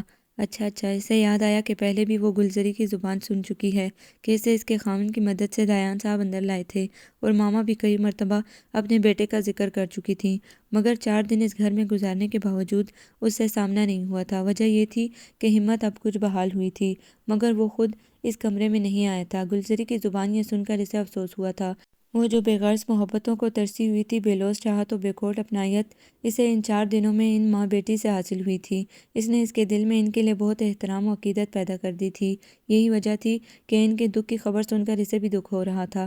ان کا اندرونی معاملہ جان کر اس نے یہ جاننے کی کوشش نہ کی کہ یہ کیوں ہوا۔ گلزری صفائی کرنے میں مصروف تھی۔ وہ تکیے پر سر رکھ کر لیٹ گئی۔ اس کی زندگی کتنی کٹھنائیوں سے عبارت تھی، اور نہ معلوم یہ کون سا مقام ہے جہاں وقت کچھ مہربان ہوا ہے۔ ایسا لگتا ہے تپتی ہوئی حیات پر گہرے بادل چھا گئے ہیں اور اس کے جھلسے ہوئے اعضاء ٹھنڈک اور سکون محسوس کر رہے ہیں، مگر ذہن میں سوزش بڑھ رہی تھی کہ وہ اب کیا کرے گی، کہاں جائے گی۔ اس جہنم میں تو واپس مر کر بھی جانا منظور نہ تھا اسے، جہاں بے عزتی و نفرت کے باوجود وہ رہ رہی تھی۔ مگر جب کوئی اپنا اس کی عصمت کی جانب بڑھنے کے لگا تو اس نے اپنی زندگی کا بدترین فیصلہ کر لیا تھا اور خودکشی جیسے فعل کو بھی تیار ہو گئی تھی۔ شاید ابھی اس کی آزمائش کے دن پورے نہیں ہوئے تھے، جو موت اور موت سے بدتر رضوان کے سلوک سے بچ گئی تھی۔ اور اب کیا کرے، کیا ہوگا، کئی فکریں اس پر سوار تھیں۔ دایان پلیز میری بات تو سنو، سونیا نے اسے اٹھتے دیکھ کر تیزی سے بڑھ کر بازو پکڑ کر دوبارہ بٹھاتے ہوئے التجائی لہجے میں کہا۔ اب کہنے سننے کو کیا رہا ہے، بہرحال کہو کیا کہنا چاہتی ہو۔ اس نے سر سانس بھرتے ہوئے سنجیدگی سے کہا تو سونیا اس کے وجیح چہرے پر پھیلی افسردگی اور پسماردگی کے گہرے عکس دیکھ کر لرز کر رہ گئی۔ کہو نا، کیا کہنا ہے؟ یا ایک بد کردار عیاش و آوارہ شخص کی؟ پلیز دانی، میں شرمندہ ہوں، بہت اپسیٹ ہوں، مجھے لفظوں کی مار سے مزید گھائل نہ کرو۔ نہ جانے مجھے کیا ہو گیا تھا، فراز کی باتوں نے مجھے پاگل کر دیا تھا، میں حواس کھو بیٹھی تھی، یا شاید تمہاری محبت کی انتہا تھی کہ میں تم سے منسوب اس الزام کو برداشت نہ کر سکی، اور اسی وقت جب کہ تم نے منع کیا تھا مجھے اس وقت آنے کو، مگر میرا ارادہ تھا کہ اچانک جا کر فراز کو دکھاؤں گی کہ تم کتنے معزز و باہمیت ہو، جو مجھ سے تنہائی میں ملنا بھی گناہ سمجھتے ہو۔ میں اسی فخر، مان اور اعتماد کے ساتھ فراز کو لے کر گئی تھی اور دل میں فیصلہ کر چکی تھی کہ آج سے ہمیشہ کے لیے اس سے قطع تعلق کر لوں گی کہ وہ شروع سے ہی ہمارے درمیان غلط فہمیاں پیدا کرتا رہتا ہے۔ مگر جب میں نے تمہارے گھر کے سناٹے میں قدم رکھتے ہوئے تمہارے بیڈ روم میں قدم رکھا تو تمہیں کسی لڑکی پر جھکے دیکھ کر میرے حواس گم ہو گئے۔ زمین و آسمان یکدم تیز گردش کرتے نظر آئے، یعنی فراز کی بات سچ ثابت ہوئی تھی۔ پھر نامعلوم دکھ مجھے تمہاری بے وفائی کا تھا، اپنے اعتماد و یقین کے قتل کا تھا یا اپنی محبت کی بے حرمتی کا تھا؟ لمحے بھر کے لیے فراز نے اندر کا منظر دیکھا تھا۔ ایک ساتھ کو تو اس کی آنکھوں میں بھی حیرت چلکی تھی، مگر تمہارے پلٹنے سے قبل وہ وہاں سے چلا گیا تھا، اور جب تم پلٹے تو سب کچھ ختم ہو چکا تھا۔ اس وقت میری محبت کی شدت شدید نفرت کا روپ دھار چکی تھی۔ قصور تمہارا نہیں تھا، قصوروار میرے اندر پنپتی ہوئی تمہاری طرف سے وہ بے اعتمادی تھی جس نے مجھ سے آن واحد میں وہ فیصلہ کر ڈالا جو میں کبھی سوچ بھی نہیں سکتی تھی۔ اس وقت میرا غصہ آگ کے شعلے بن چکا تھا، اور آگ سب کچھ جلا ڈالتی ہے، پیار، محبت، دوستی و اعتماد، عقل و شعور، سب کچھ۔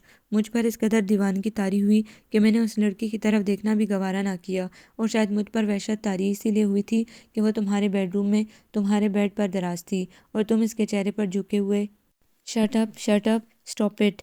اپنے الفاظ درست کرو۔ مجھے وضاحتیں دینے سے سخت ترین چڑ ہے۔ کبھی زندگی میں نے اپنے فادر کو بھی کوئی وضاحت نہیں دی، مگر آج اس وقت تمہیں دے رہا ہوں، وہ بھی اس لیے کہ آج کے بعد ہمارے درمیان کوئی تعلق، کوئی رشتہ نہیں رہے گا۔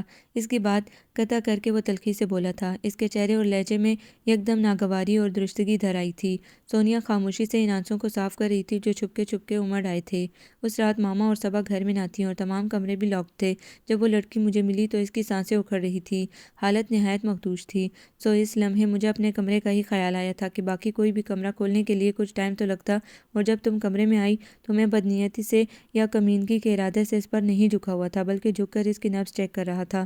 تم مجھے موقع دیتی تو میں حقیقت تمہیں بتاتا کہ واقعی مجھے اس وقت تمہاری ضرورت تھی، مگر تم نے ساری زندگی کے لیے مجھے میری نگاہوں سے گرا دیا۔ تم نے یہ کیسے سوچ لیا کہ میں تم سے بے وفائی کر سکتا ہوں، اتنی پستیوں میں گھر سکتا ہوں؟ ہم روز ملتے تھے، صبح، دوپہر، شام، اور کبھی رات کے آدھے پہر تک ہم نے ساتھ گزارا۔ ہمارے ساتھ گزرے وقت کی کوئی ایسی ساتھ، کوئی لمحہ، کوئی پل ایسا مجھے بتا دو جب میں نے تمہارے ساتھ کوئی بدتمیزی کی ہو، کسی لمحے پر میری گرفت کمزور پڑی ہو، کسی پل میں حد سے گزرا ہوں۔ اس کے نرم گرم درست لہجے میں کوئی ایسی بات ضرور تھی کہ سونیا زور زور سے رونے لگی۔ اس نے خاموش ہو کر ایک لمحے اس کی طرف دیکھا، پھر آہستگی سے گویا ہوا۔ دراصل کھوٹ ہماری محبت میں تھی، ہماری وفا، اعتماد و یقین میں تھی۔ اچھا ہوا وقت سے پہلے یہ بھرم ٹوٹ کر بکھر گیا، اور ہمارے راستے بھی الگ ہو گئے، ورنہ بعد میں یہ سب کتنا تکلیف دہ ہوتا۔ شاید وقت کے کسی نہ کسی مقام پر ہمارے زخموں سے رستا ہوا خون بند ہو جائے اور زخم منمل ہو جائیں، مگر زخموں کے کبھی نہ ختم ہونے والے نشانات ہمیں یقین دلاتے رہیں گے کہ نہیں، میں معافی مانگنے آئی ہوں تم سے دانی۔ مجھے احساس ہے جو کچھ بھی ہوا بہت غلط ہوا، مگر آئندہ ہماری زندگی میں ایسا کبھی نہیں ہوگا۔ فراز سے میں نے شادی کرنے سے انکار کر دیا ہے اور دوستی بھی ختم کر دی ہے۔ سوری سونیا، تم نے فیصلہ کرنے میں بہت دیر کر دی۔ میں چاہت بھری زندگی گزارنے کا خواہشمند ضرور تھا، مگر اب محسوس کرنے لگا ہوں کہ بار بار وضاحتیں، تعویلیں کبھی نہیں دے سکتا۔ پلیز ایان، مجھے معاف کر دو، میں شرمندہ ہوں، از حد شرمسار ہوں۔ نامعلوم مجھے کبھی کبھی کیا ہو جاتا ہے، اپنے سے وابستہ ہر شے، ہر رشتے پر میں صرف اپنا ہی کنٹرول چاہتی ہوں۔ بچپن سے ہی ماما نے یہی ٹریننگ دی کہ جو چیز تمہاری ہے اسے صرف تمہارے ہاتھ میں اور تمہارے قریب ہونا چاہیے، اور یہی بات تھی کہ میں نے آج تک اپنا کوئی کھلونا سامان، حتیٰ کہ پرفیوم تک، کسی سے شیئر نہیں کیا، بلکہ ماما اور پاپا کو بھی میرا خیال رکھنا پڑتا ہے۔ میرے تمام حوصلے و ولولے دم توڑ چکے ہیں۔ انسان پہاڑ کی چوٹی سے گر کر اٹھ سکتا ہے، مگر نگاہوں سے گر کر اٹھنا ناممکن ہے۔ پھر میں تو بہت انا پرست و ضدی انسان ہوں، سب کچھ برداشت کر سکتا ہوں، مگر اپنے کردار پر چھینٹے کبھی برداشت نہیں کر سکتا۔ تمہاری محبت ایک کسک بن کر میرے دل میں شاید ہمیشہ رہے گی، مگر اب تم کبھی میری زندگی میں شامل نہیں ہو سکتی۔ اس نے کرسی کی پشت سے ٹیک لگا کر آنکھیں بند کر کے آہستہ مگر مضبوط لہجے میں اپنا فیصلہ سنایا تھا۔ دانی، یہ کیا کہہ رہے ہو؟ وہ سراسیمگی سے چیخی۔ میں بہت چھوٹا آدمی ہوں، تمہارے سامنے بار بار صفائیاں دینے کا اہل نہیں ہو سکتا۔ تمہارے نزدیک ہر بندھن توڑ دینا بہت آسان ہے۔ پہلے تم نے مجھ سے ناتا توڑا، اب ہر بات کو فراموش کر کے فراز سے شادی سے انکار کر رہی ہو۔ تمہارے نزدیک رشتے اور شیشے میں کوئی فرق نہیں ہے سونیا، لیکن میرے لیے رشتوں کا احترام اور مضبوطی ہی حیات کا حسن ہے، اور نہ ہی میں تمہارے ماما پاپا کی طرح ہوشیار و محتاط ہوں کہ تمہارے سامنے دوسری محبتوں کا اظہار کرتے ہوئے اپنی خواہشوں کا گلا گھونٹ ڈالوں، کیونکہ ہر محبت کا رنگ الگ اور خوشبو جدا ہوتی ہے، اور نہ ہی ایک محبت کے سہارے زندگی گزاری جا سکتی ہے۔ میری زندگی میں بھی ماما اور صبا کا بڑا دخل ہے۔ میری آدھی محبتیں ان کے لیے وقف ہیں، اور میں کبھی بھی ان کے بغیر رہنے کا تصور نہیں کر سکتا۔ میں تمہارے بغیر نہیں رہ سکتی، میں مر جاؤں گی تمہارے بنا۔ مجھے سب منظور ہے جو تم کہو گے، میں وہی کروں گی، مگر مجھے خود سے دور نہیں کرو۔ یہ بہت بڑی سزا ہے، موت سے بدتر سزا ہے۔ پلیز پلیز دانی، اتنے کٹھور اور سنگ دل مت بنو، میں تمہیں کھونا نہیں چاہتی، مر جاؤں گی میں۔ وہ پھوٹ پھوٹ کر رونے لگی تھی، مگر دایان کو وہ منظر نہیں بھولتا تھا جب ماما نے آنسوؤں سے بھری آنکھوں، کرب سے دھواں دھواں ہوتے چہرے سے یہ بتایا تھا کہ سونیا کے ماما پاپا رشتہ توڑ گئے ہیں، یہ کہہ کر کہ ان کے آوارہ بد کردار بیٹے کی انہیں اور ان کی بیٹی کو قطعی ضرورت نہیں ہے۔ بعض اوقات ایسا ہو جاتا ہے کہ بڑی سے بڑی چوٹ، بڑی سے بڑی بات ہمیں محسوس نہیں ہوتی، ہم برداشت کر لیتے ہیں، درگزر کر دیتے ہیں، مگر کبھی ایسا بھی ہو جاتا ہے کہ بہت چھوٹی سی بات ہمیں مشتعل کر دیتی ہے، معمولی سی تکلیف بے چین و بے سکون کر ڈالتی ہے۔ اور جہاں بات ان رشتوں اور احساسات کی ہوتی ہے جو ہماری زندگی میں ہر شے سے بڑھ کر عزیز ہوتے ہیں، جن سے ہمارا قلبی اور روحانی تعلق ہوتا ہے، وہاں انہونی ہو جاتی ہے۔ اور انہونی ہو گئی تھی، اس نے سب کچھ برداشت کیا تھا، مگر اپنی عزیز حسجان ماما کی آنکھوں میں آنسو اور رسوائی کا خوف برداشت نہ کر پایا تھا، اور وہ فیصلہ کر بیٹھا تھا جس نے اسے لہو لہو کر ڈالا تھا، مگر اپنی ماں کے آنسو اسے ہر شے سے زیادہ عزیز تھے، اپنی محبت، اپنی زندگی، اپنی آرزو سے بھی عزیز تر۔ موت اتنی آسانی سے نہیں آتی سونیا، اور خصوصاً اس وقت جب ہم اس کی طلب کرتے ہیں۔ وقت جینے کے ہنر سے بہت جلد آگاہ کر دے گا، اور ہم کتاب حیات کے اوراق میں ماضی کا حصہ بن کر رہ جائیں گے۔ مجھے اتنی بڑی سزا مت دو، میرا جرم بڑا تھا، مگر اتنا بڑا نہیں جتنی تم سزا دے رہے ہو دایان۔ غصہ عقل کا دشمن ہوتا ہے، پلیز تم اطمینان سے سوچو، کیا ہم ایک دوسرے کے بغیر رہ سکتے ہیں؟ اور رہ بھی جائیں تو کیا خوش رہیں گے؟ اب خوشی اور خواہشات نے کفن پہن لیا ہے، کل تک زندگی ہم گزارتے آئے تھے، اب زندگی ہمیں گزارے گی۔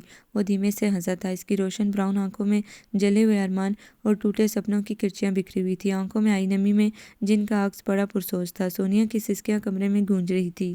مزید کچھ نہیں کہنا، ایک قدم غلط اٹھ جائے تو منزل ہمیشہ کے لیے گم ہو جاتی ہے، اور ہماری تو پوری راہ ہی غلط تھی، اجازت دو پھر کبھی نہ ملنے کے لیے، اس نے اٹھتے ہوئے بڑے ضبط سے کہا تھا، اور ہوا کی طرح کمرے سے نکل گیا تھا۔ پیچھے سونیا کی چیخ چیخ کر رونے کی آواز نے باہر گیٹ تک اس کا پیچھا کیا تھا۔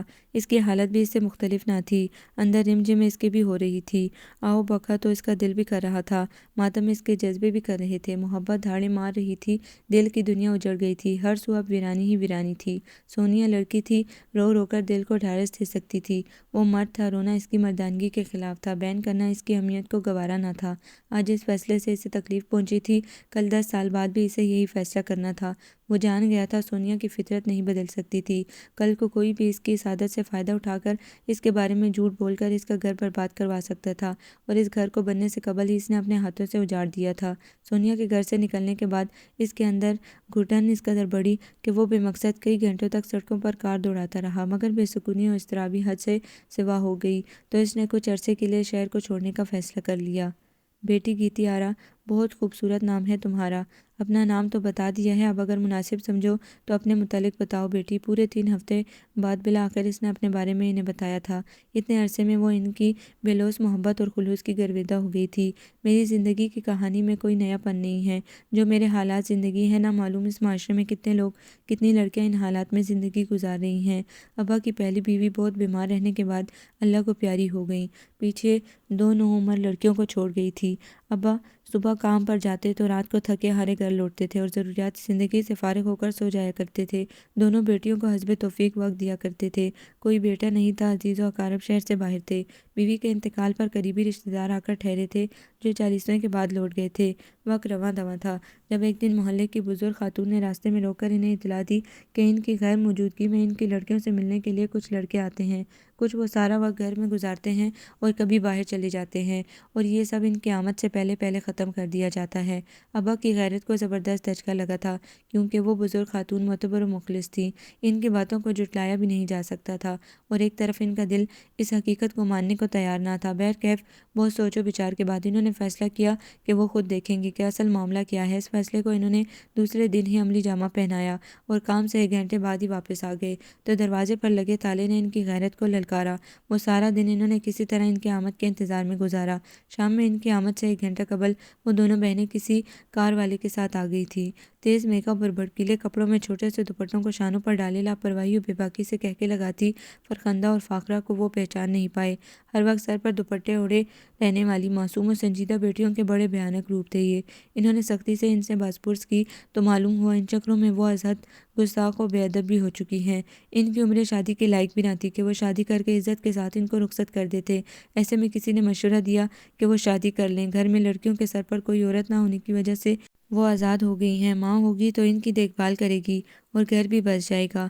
دوسری شادی کا ان کا کوئی ارادہ نہیں تھا، انہوں نے اس مشورے پر عمل نہیں کیا، مگر ٹینشن بڑھتی گئی۔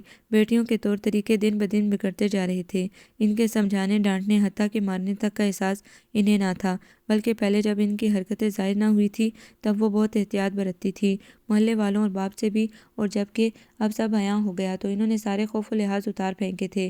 ابا پر بہت برا وقت آن پڑا تھا، وہ بہت غیرت مند اور خوددار تھے، سب محلے والے ان کی بہت عزت کرتے تھے، بیٹیاں ان کی شرافت اور عزت کی دشمن بنی ہوئی تھیں۔ از حد پریشانیوں اور فکروں نے انہیں بیماروں نے ڈال کر ڈالا تھا، اسی دوران انہیں ملازمت سے بھی جواب مل گیا تھا، آئے دن کی چھٹیاں کوئی برداشت نہیں کر سکتا، اور پھر دوسری ملازمت فیکٹری میں ملی تھی، بڑی تگ و دو کے بعد، ڈیوٹی کا ڈے اور نائٹ سسٹم تھا، بحالت مجبوری انہیں یہ ملازمت کرنی پڑی۔ ساتھ انہوں نے دوسری شادی کا فیصلہ کر لیا اور بہت سادگی سے دوسری بیوی گھر میں لے آئے۔ ان کی بیٹیوں نے دوسری ماں کو قبول نہ کیا اور گھر میں جنگ کا سا ماحول بن گیا۔ ابا نے سکون اور گھر اور بیٹیوں کے تحفظ کے لیے دوسری شادی کی تھی، مگر وہ ایک دم ہی پریشانیوں کی زد میں آ گئے تھے۔ بیٹیاں جو پہلے کچھ باپ سے ڈرتی تھی اب تو بالکل ہی نہ ڈر اور منہ زور ہو گئی تھی۔ سوتیلی ماں کو ماں کا درجہ کیا ملتا، وہ تو اس کو انسان بھی نہ سمجھتی تھی۔ 1 سال بعد میں دنیا میں آ گئی۔ بچپن سے میں نے اپنی ماں کو صابر اور کم گو پایا، وہ روایتی سوتیلی ماں نہیں تھی۔ انہوں نے سوتیلی بیٹیوں کی بدتمیزی اور زیادتیاں بھلا کر انہیں مجھ سے زیادہ چاہا، بہت پیار دیا، مگر یہ دنیا جھکنے والوں کو جھکا جھکا کر قدموں تلے کچل ڈالتی ہے، یہاں معصوم و سادہ مزاج لوگوں کی نہیں چلتی۔ سو میری ماں بھی کبھی گھر اور بیٹیوں کی نگاہ میں وہ مقام نہ بنا سکی جو ان کا حق تھا، اور نہ ہی بیٹیوں کی بے روی روک سکی۔ میں 6 کلاس میں تھی جب فرخندہ آپی ایک دن گھر سے نکلی تو واپس نہ پلٹیں۔ کچھ عرصے بعد معلوم ہوا کہ وہ کورٹ میرج کر کے ملک سے باہر جا چکی ہیں۔ ابا کی نگاہیں پہلے ہی جھکی رہتی تھی، آپی کے اس عمل نے ان کی گردن بھی جھکا ڈالی۔ اس واقعے کے 1 ماہ بعد ہی فاخرہ آپی نے بھی ابا کی مرضی کے خلاف اپنی پسند سے رضوان سے کورٹ میرج کر لی تھی۔ ابا گویا زندہ درگور ہو گئے، نامعلوم کن گناہوں کی سزا ملی تھی انہیں، وہ ہر شے سے بدظن ہو کر رہ گئے۔ اماں سے بھی انہیں نفرت ہو گئی، ان کا خیال تھا وہ اپنی ذمہ داریوں اور فرائض کی ادائیگی میں غفلت کا شکار رہی تھی اور ان کے باعث ان کی عزت داغدار ہوئی تھی۔ امی نامعلوم کب سے اندر ہی اندر گیلی لکڑی کی طرح سلگ رہی تھی۔ ابا کے رات دن کے طعنے تشنے اور بدظنی گھن کی طرح کھوکھلا کرنے لگی۔ فاخرہ آپی نے کتنی مرتبہ ابا سے ملنے کی کوشش کی تھی، مگر ابا نے ان پر گھر کے دروازے سختی سے بند کر دیے تھے، اور یہ دروازہ ان کے انتقال کے بعد ہی ہوا ہوا تھا۔ امی ان سے 2 سال قبل ہی انتقال کر چکی تھیں۔ وہ دونوں مجھے تنہا چھوڑ کر بے فکری سے ملک عدم کو روانہ ہو گئے تھے۔ انہوں نے کبھی میری پرواہ نہیں کی تھی، کیونکہ بے خواہش و بے ضرورت میں دنیا میں چلی آئی تھی اور ان کی ذمہ داریوں میں مزید اضافہ ہو گیا تھا۔ امی ابا کے انتقال کے بعد فاخرہ کی نانی اماں بھی ہمارے گھر آ گئیں، کیونکہ ان کے مزاج اور زبان کے باعث بہوؤں سے ان کی نہیں بنتی تھی۔ ان کے لیے بھی میں اتنی ہی ناپسندیدہ اور ناقابل برداشت تھی جتنی ان کی نواسیوں کے لیے تھی۔ ابا کے سوئم کے بعد رضوان نے ابا کو وہ مکان فروخت کر ڈالا اور مجبوراً مجھے بھی ان کے ہمراہ ان کے گھر جانا پڑا۔ وہ کچھ دیر کے لیے خاموش ہو کر سوچنے لگی۔ رضوان کے متعلق اس طرح انہیں بتائے کہ اصل قصہ تو یہیں سے شروع ہوتا ہے۔ بالآخر بہت مختصر طور پر اس نے انہیں سب کچھ سنا ڈالا۔ وہ دونوں ماں بیٹی بہت متاثر ہوئی تھی اس سے۔ اللہ کا شکر ہے بیٹی، جس نے حرام موت اور شیطان رضوان سے تمہیں محفوظ رکھا، لیکن تم نے خودکشی کا ارادہ کر کے گناہ کیا ہے۔ خودکشی تو بدترین فعل ہے، بہت برا اظہار ہے اللہ کی رحمت سے مایوس و ناامیدی کا۔ مسلمان اللہ کی رحمت کا منتظر آخری دم تک رہتا ہے۔ امید کی ڈور تو سانس کی ڈور کے ساتھ ہی ٹوٹتی ہے۔ پھر تم نے کیوں سوچ لیا کہ تمہیں بے مصرفی دنیا میں بھیجا گیا ہے اور تمہیں پیدا کرنے والا تم سے غافل و بے خبر ہے؟ یہ درست نہیں ہے بیٹی، بہت بری بات ہے۔ ہمارا رب کبھی ہم سے غافل نہیں رہتا۔ کبھی دل سے پکارو تو صحیح اپنے رب کو، تم خود محسوس کرو گی وہ ہماری شرک سے بھی زیادہ قریب ہے، ہم سے زیادہ ہمارا خیال رکھنے والا ہے۔ ہم اس کی عبادت میں کوتاہی برت جاتے ہیں، مگر وہ غفور الرحیم کبھی اپنی رحمت میں غفلت نہیں کرتا۔ ماما نے اس کے سر پر ہاتھ رکھ کے محبت سے سمجھایا۔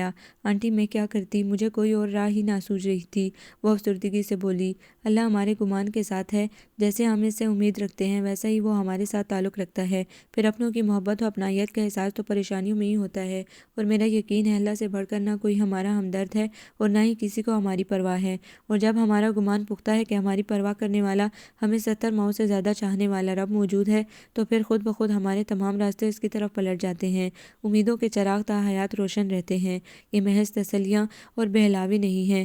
گیتی آرا بیٹی میرا ایمان ہے، میں نے ہر مشکل میں اپنے رب کو پکارا اور ہر کام پر اسے موجود پایا۔ وہ کہتا ہے مجھے پکارو میں سنوں گا، تم میری طرف چل کر آؤ میں تمہاری طرف دوڑ کر آؤں گا، تم دعائیں مانگو میں قبول کروں گا۔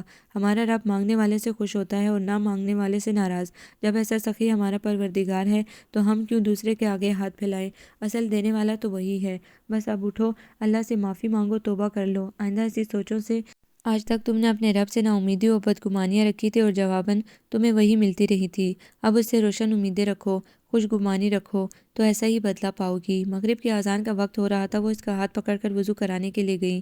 صبا بھی ساتھ تھی اور وہ خاموشی سے چلتی ہوئی سوچ رہی تھی، واقعی اس نے اللہ کو دل سے کب پکارا تھا۔ بدگمانیاں اور نا امیدی اس کی زندگی کا حصہ بن چکی تھیں۔ ہمیشہ اللہ سے شکوہ کیا تھا، موت مانگی تھی، کبھی اس کی رحمت طلب نہیں کی تھی، کبھی اس کا شکریہ ادا نہیں کیا تھا کہ اس نے اسے صحت کی دولت سے نوازا تھا، ہاتھ پاؤں آنکھیں دماغ سب سے بہرہ مند کیا تھا، حسین صورت اور خوبصورت سیرت عطا کی تھی۔ اگر حالات ناموافق رہے تھے تو یقیناً دعاؤں سے بدلے جا سکتے تھے۔ یا اللہ مجھے معاف کرنا، مجھے معاف کر دے پروردگار۔ آج سے قبل میں اندھیروں میں بھٹک رہی تھی، اس نے صدقے دل سے دعا مانگی تھی۔ اس دانی کے بچے کی بے پرواہی آپ دیکھ رہی ہیں ماما، 15 دن ہو گئے ہیں اسے سوات گئے ہوئے، واپسی کا جیسے کوئی ارادہ ہی نہیں ہے اس کا۔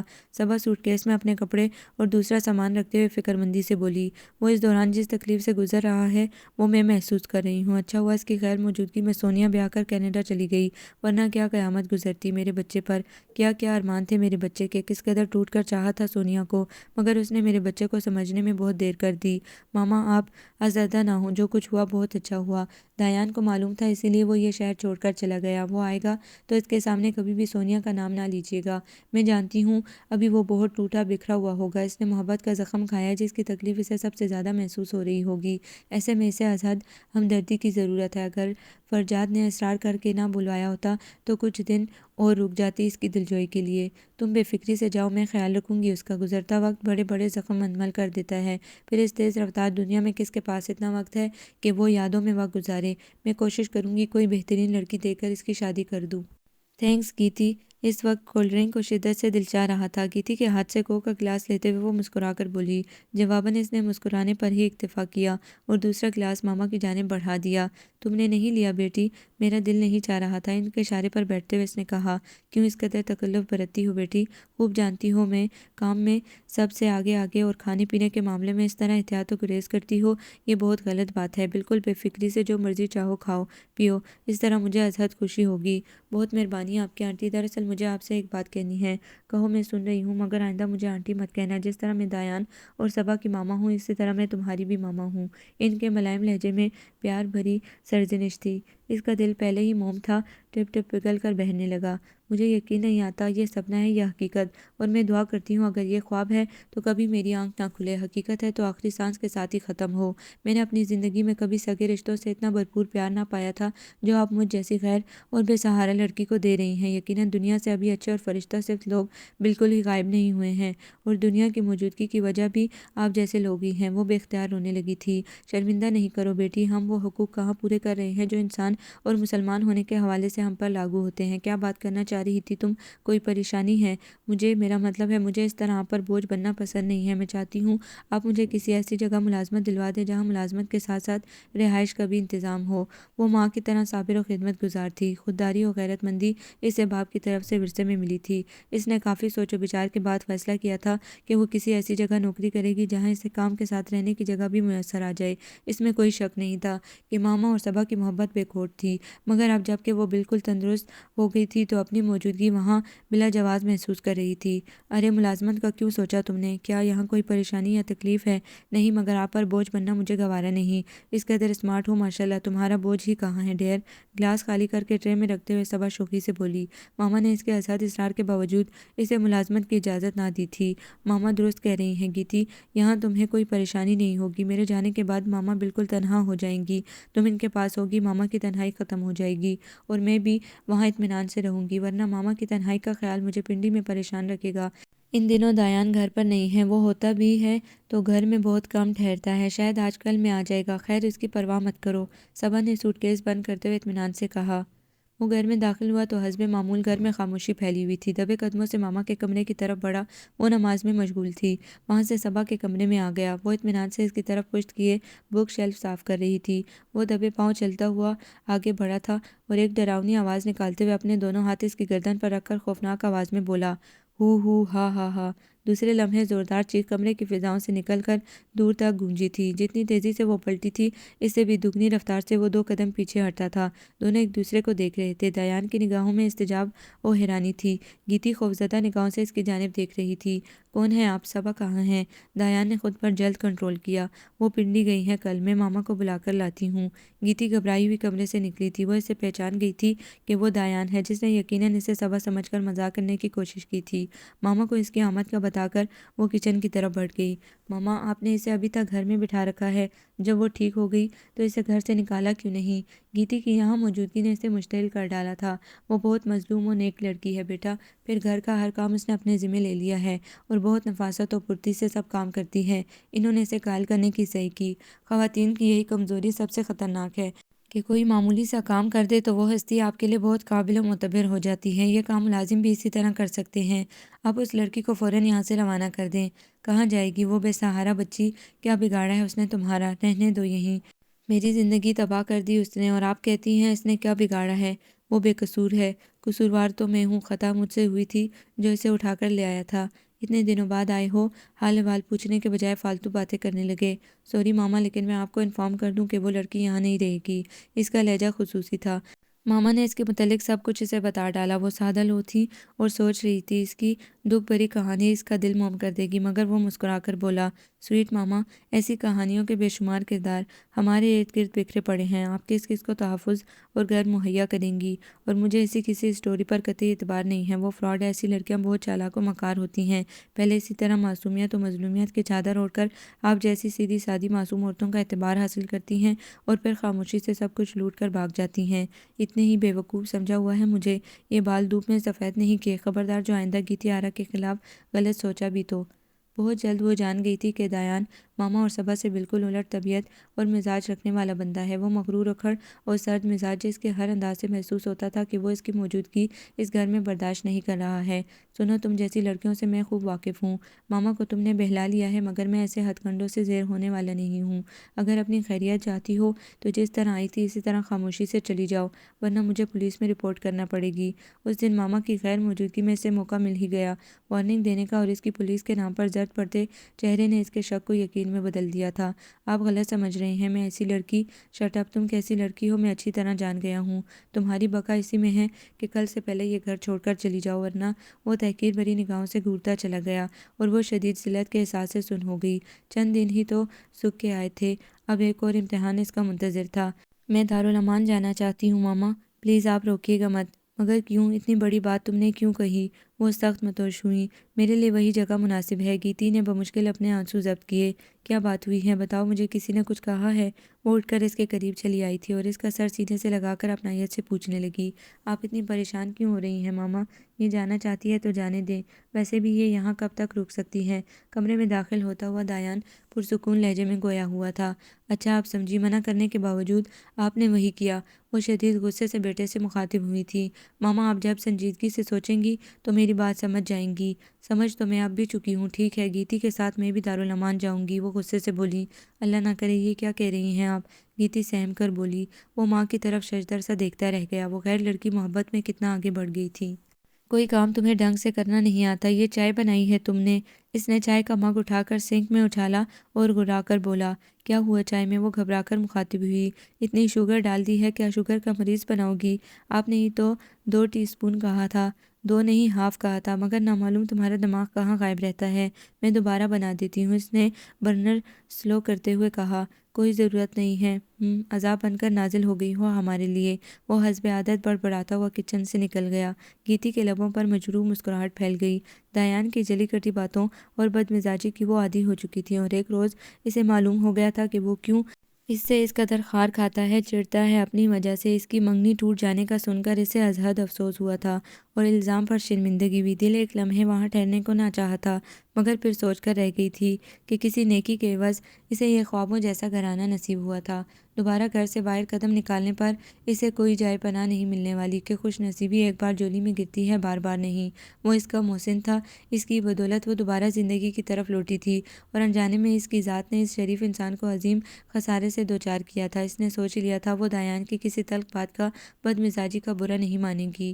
شروع میں اس نے بہت کوشش کی کہ وہ کسی طرح یہاں سے چلی جائے، مگر ماما کی وجہ سے اسے ناکامی کا منہ دیکھنا پڑا تھا۔ پھر اس نے دوسرا حربہ استعمال کیا۔ کڑی نگرانی میں وہ اسے رکھتا، اس کی ایک ایک حرکت کا وہ نگراں تھا۔ یہاں بھی وہ کامیاب نہ ہوا کہ گیتی نے بہت محتاط اور صاف وقت گزارا تھا۔ کسی اور شے کو وہ استعمال ہی نہ کرتی تھی، حتیٰ کہ کھانا بھی پیٹ بھر کر کھانے کی عادی نہ تھی۔ چائے، کافی، کولڈ ڈرنک کو وہ ہاتھ نہ لگاتی تھی۔ اس گھر کی قیمتی چیزوں کو وہ چھوتی بھی نہ تھی۔ 2 ڈھائی ماہ کی کڑی نگرانی کے بعد وہ جان گیا تھا کہ کم از کم وہ چور یا فراڈ ہرگز نہیں ہے، بلکہ بہت محتاط، خوددار، نفاست پسند اور محنتی تھی۔ ہمت اس نے پھر بھی نہ ہاری۔ اب وہ ایک ایک معمولی سے معمولی کام کے لیے بھی اسے ہی پکارتا اور پھر خود اس پر گرجنے برسنے لگتا۔ یہ اسے زج کر کے بھاگ جانے پر مجبور کر دینے والا حربہ تھا۔ دایان، مبارک ہو، تم ماموں بننے والے ہو۔ ماما جو ابھی فون پر داماد سے خوشخبری سن کر آ رہی تھی، پہلے بیٹے سے خوشخبری شیئر کی تھی۔ گڈ، صبا خیریت سے تو ہے نا؟ اس نے اخبار ٹیبل پر رکھ کر مسکرا کر کہا۔ ہاں، بہت یاد کر رہی ہے تمہیں، کسی دن ٹائم نکال کر ملاؤ۔ وہ گئی تھی تو جب تم یہاں نہیں تھے، اب وہ سفر نہیں کر سکتی۔ ایسا کرو، تینوں کے ٹکٹ لے آؤ، کچھ دن وہاں رہ کر آ جائیں گے۔ انہوں نے جھٹ پروگرام طے کر لیا تھا۔ تینوں؟ کیا آپ اس کو بھی ساتھ لے کر جائیں گی؟ اس کے لہجے میں یکدم ہی استجاب اور ناگواری دھر آئی تھی۔ ہاں، یہاں نوکروں کے آسرے پر چھوڑ کر جانا مجھے پسند نہیں۔ کیا جادو کر دیا ہے اس لڑکی نے آپ پر؟ آپ اسے وہاں کیا کہہ کر متعارف کروائیں گی؟ کیا سوچیں گے لوگ ہمارے اسٹیٹس، ہمارے ماحول کے بارے میں؟ اور پھر فرجاد بھائی کیا خیال کریں گے؟ کہیں آپ کی ہمدردی اور احمدلی صبا کے لیے مسئلہ نہ بن جائے۔ وہ بری طرح تھپ کر گویا ہوا۔ میں نے صبا کو پہلے ہی سمجھا دیا ہے کہ وہ گیتی کو میری مرحومہ بہن کی نواسی کہہ کر فرجاد اور گھر والوں کو بتا دے، اور اس نے ایسا ہی کیا ہے۔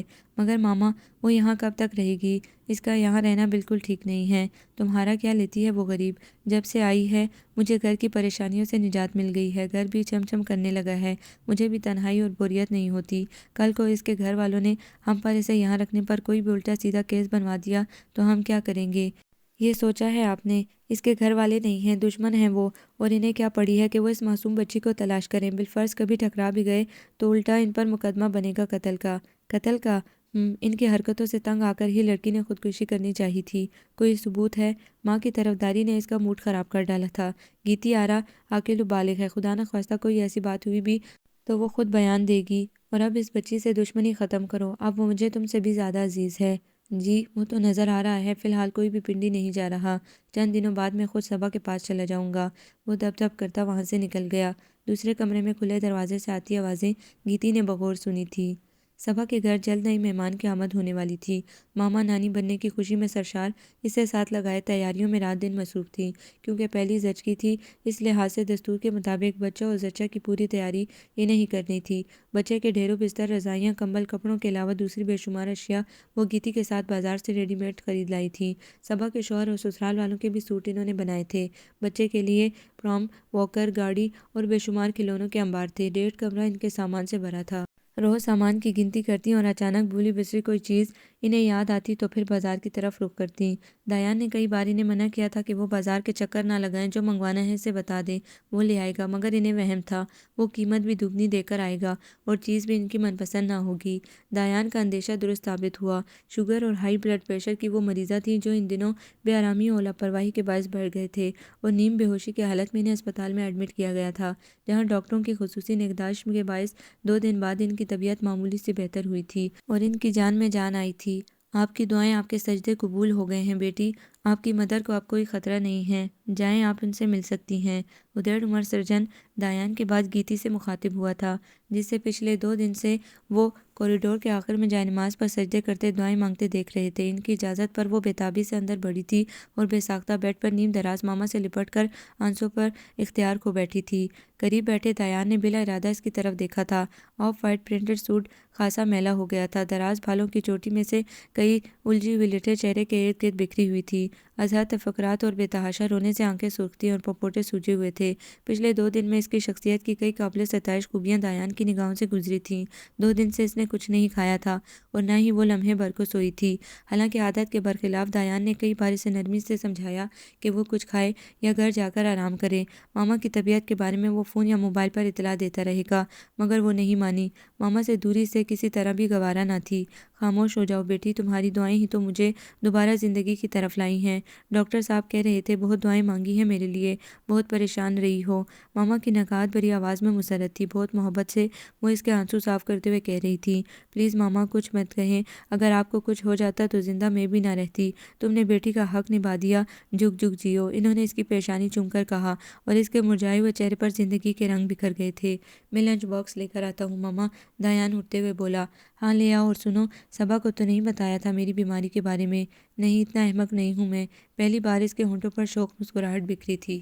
ماما کی چھٹی دوسرے دن ہو گئی تھی۔ ڈاکٹرز کی ہدایت کے مطابق ابھی انہیں مکمل آرام کی ضرورت تھی، کیونکہ ابھی مکمل طور پر ان کا بی پی لیول اور شوگر لیول کنٹرول نہیں ہوا تھا۔ گیتی دل و جان سے ان کی خدمت میں لگی ہوئی تھی، کیونکہ ان کی بے ہوشی کے دوران اسے اندازہ ہو گیا تھا کہ اس بھری دنیا میں وہ ان کے سہارے کے بغیر نہیں رہ سکتی، سو خوب ان کی دیکھ بھال کر رہی تھی۔ دلیا، سوپ، فروٹ، دوائیاں ٹائم ٹیبل سے دے رہی تھی، اور جواباً ماما کی محبت اور دعاؤں میں اضافہ بتدریج ہو رہا تھا۔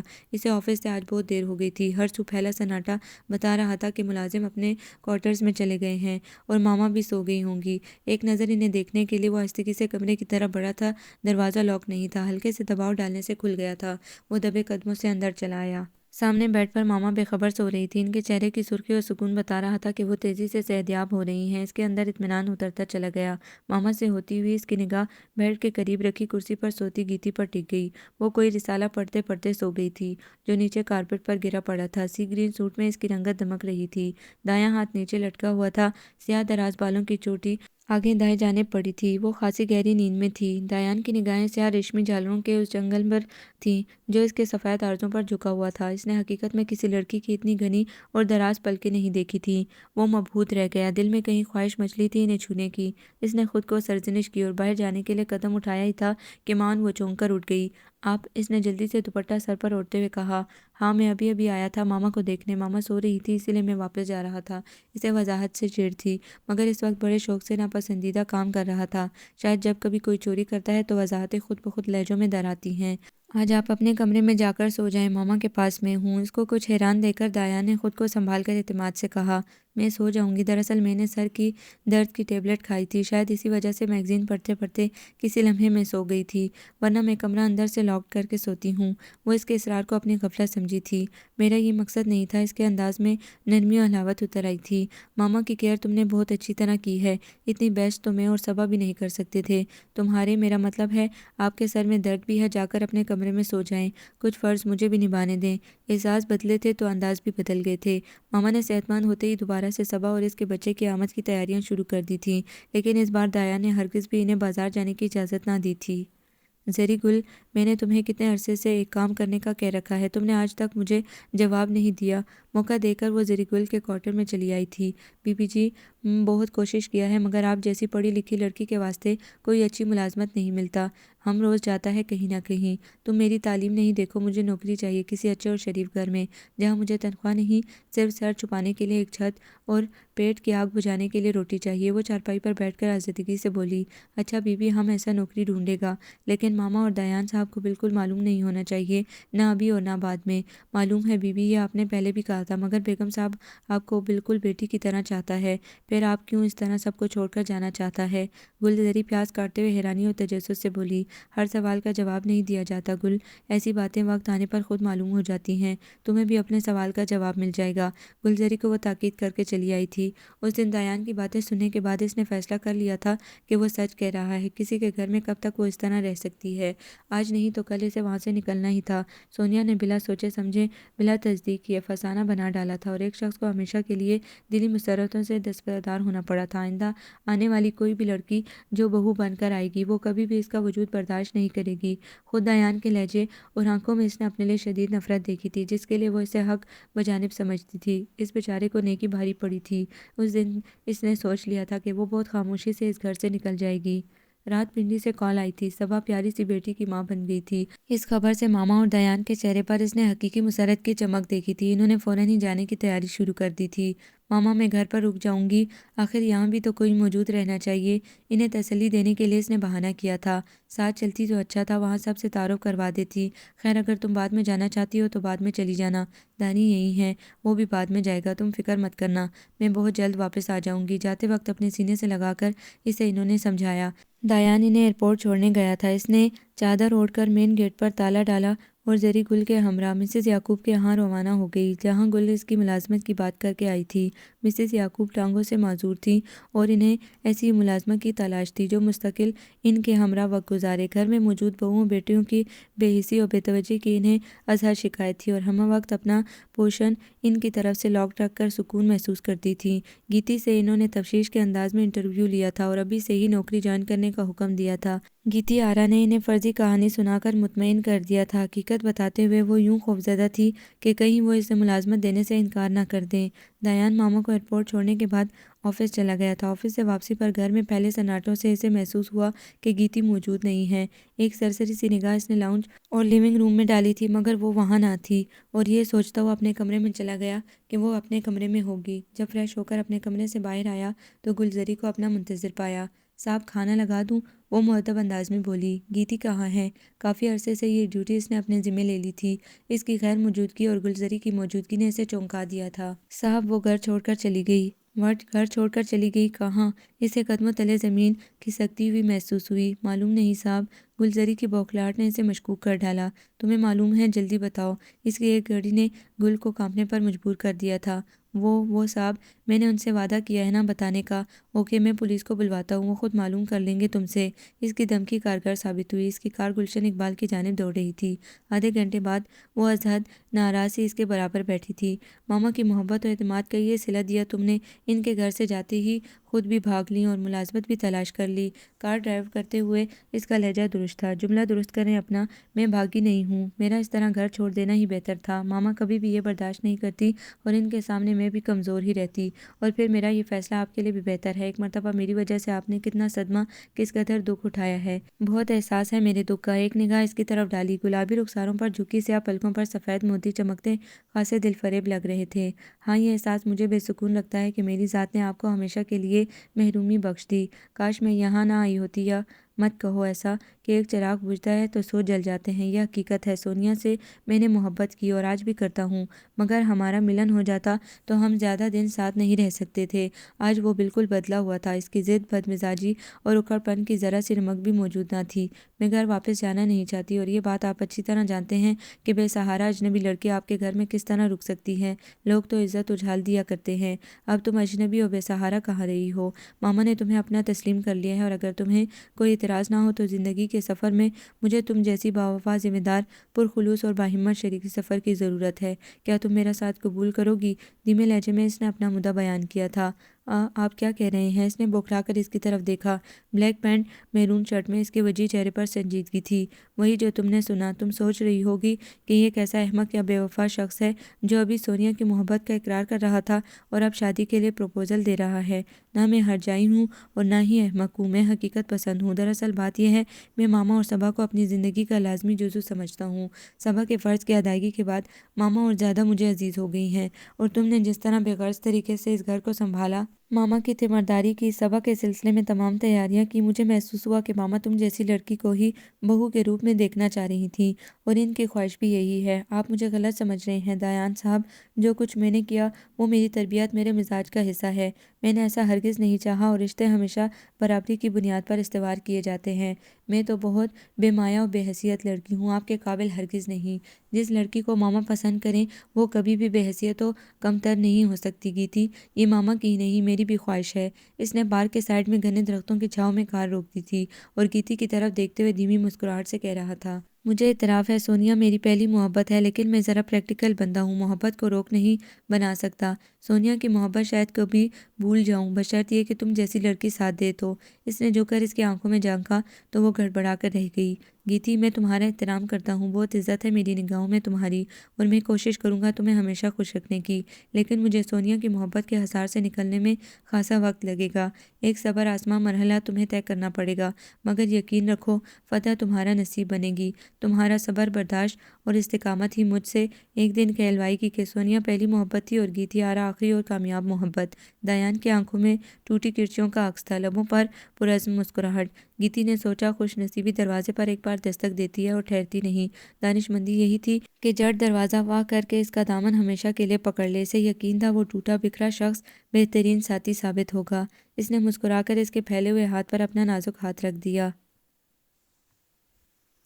آپ کو یہ ناول کیسا لگا؟ کمنٹس میں اپنی رائے ضرور دیں۔ ہمارے چینل کو لائک کریں، سبسکرائب کریں، شیئر کریں۔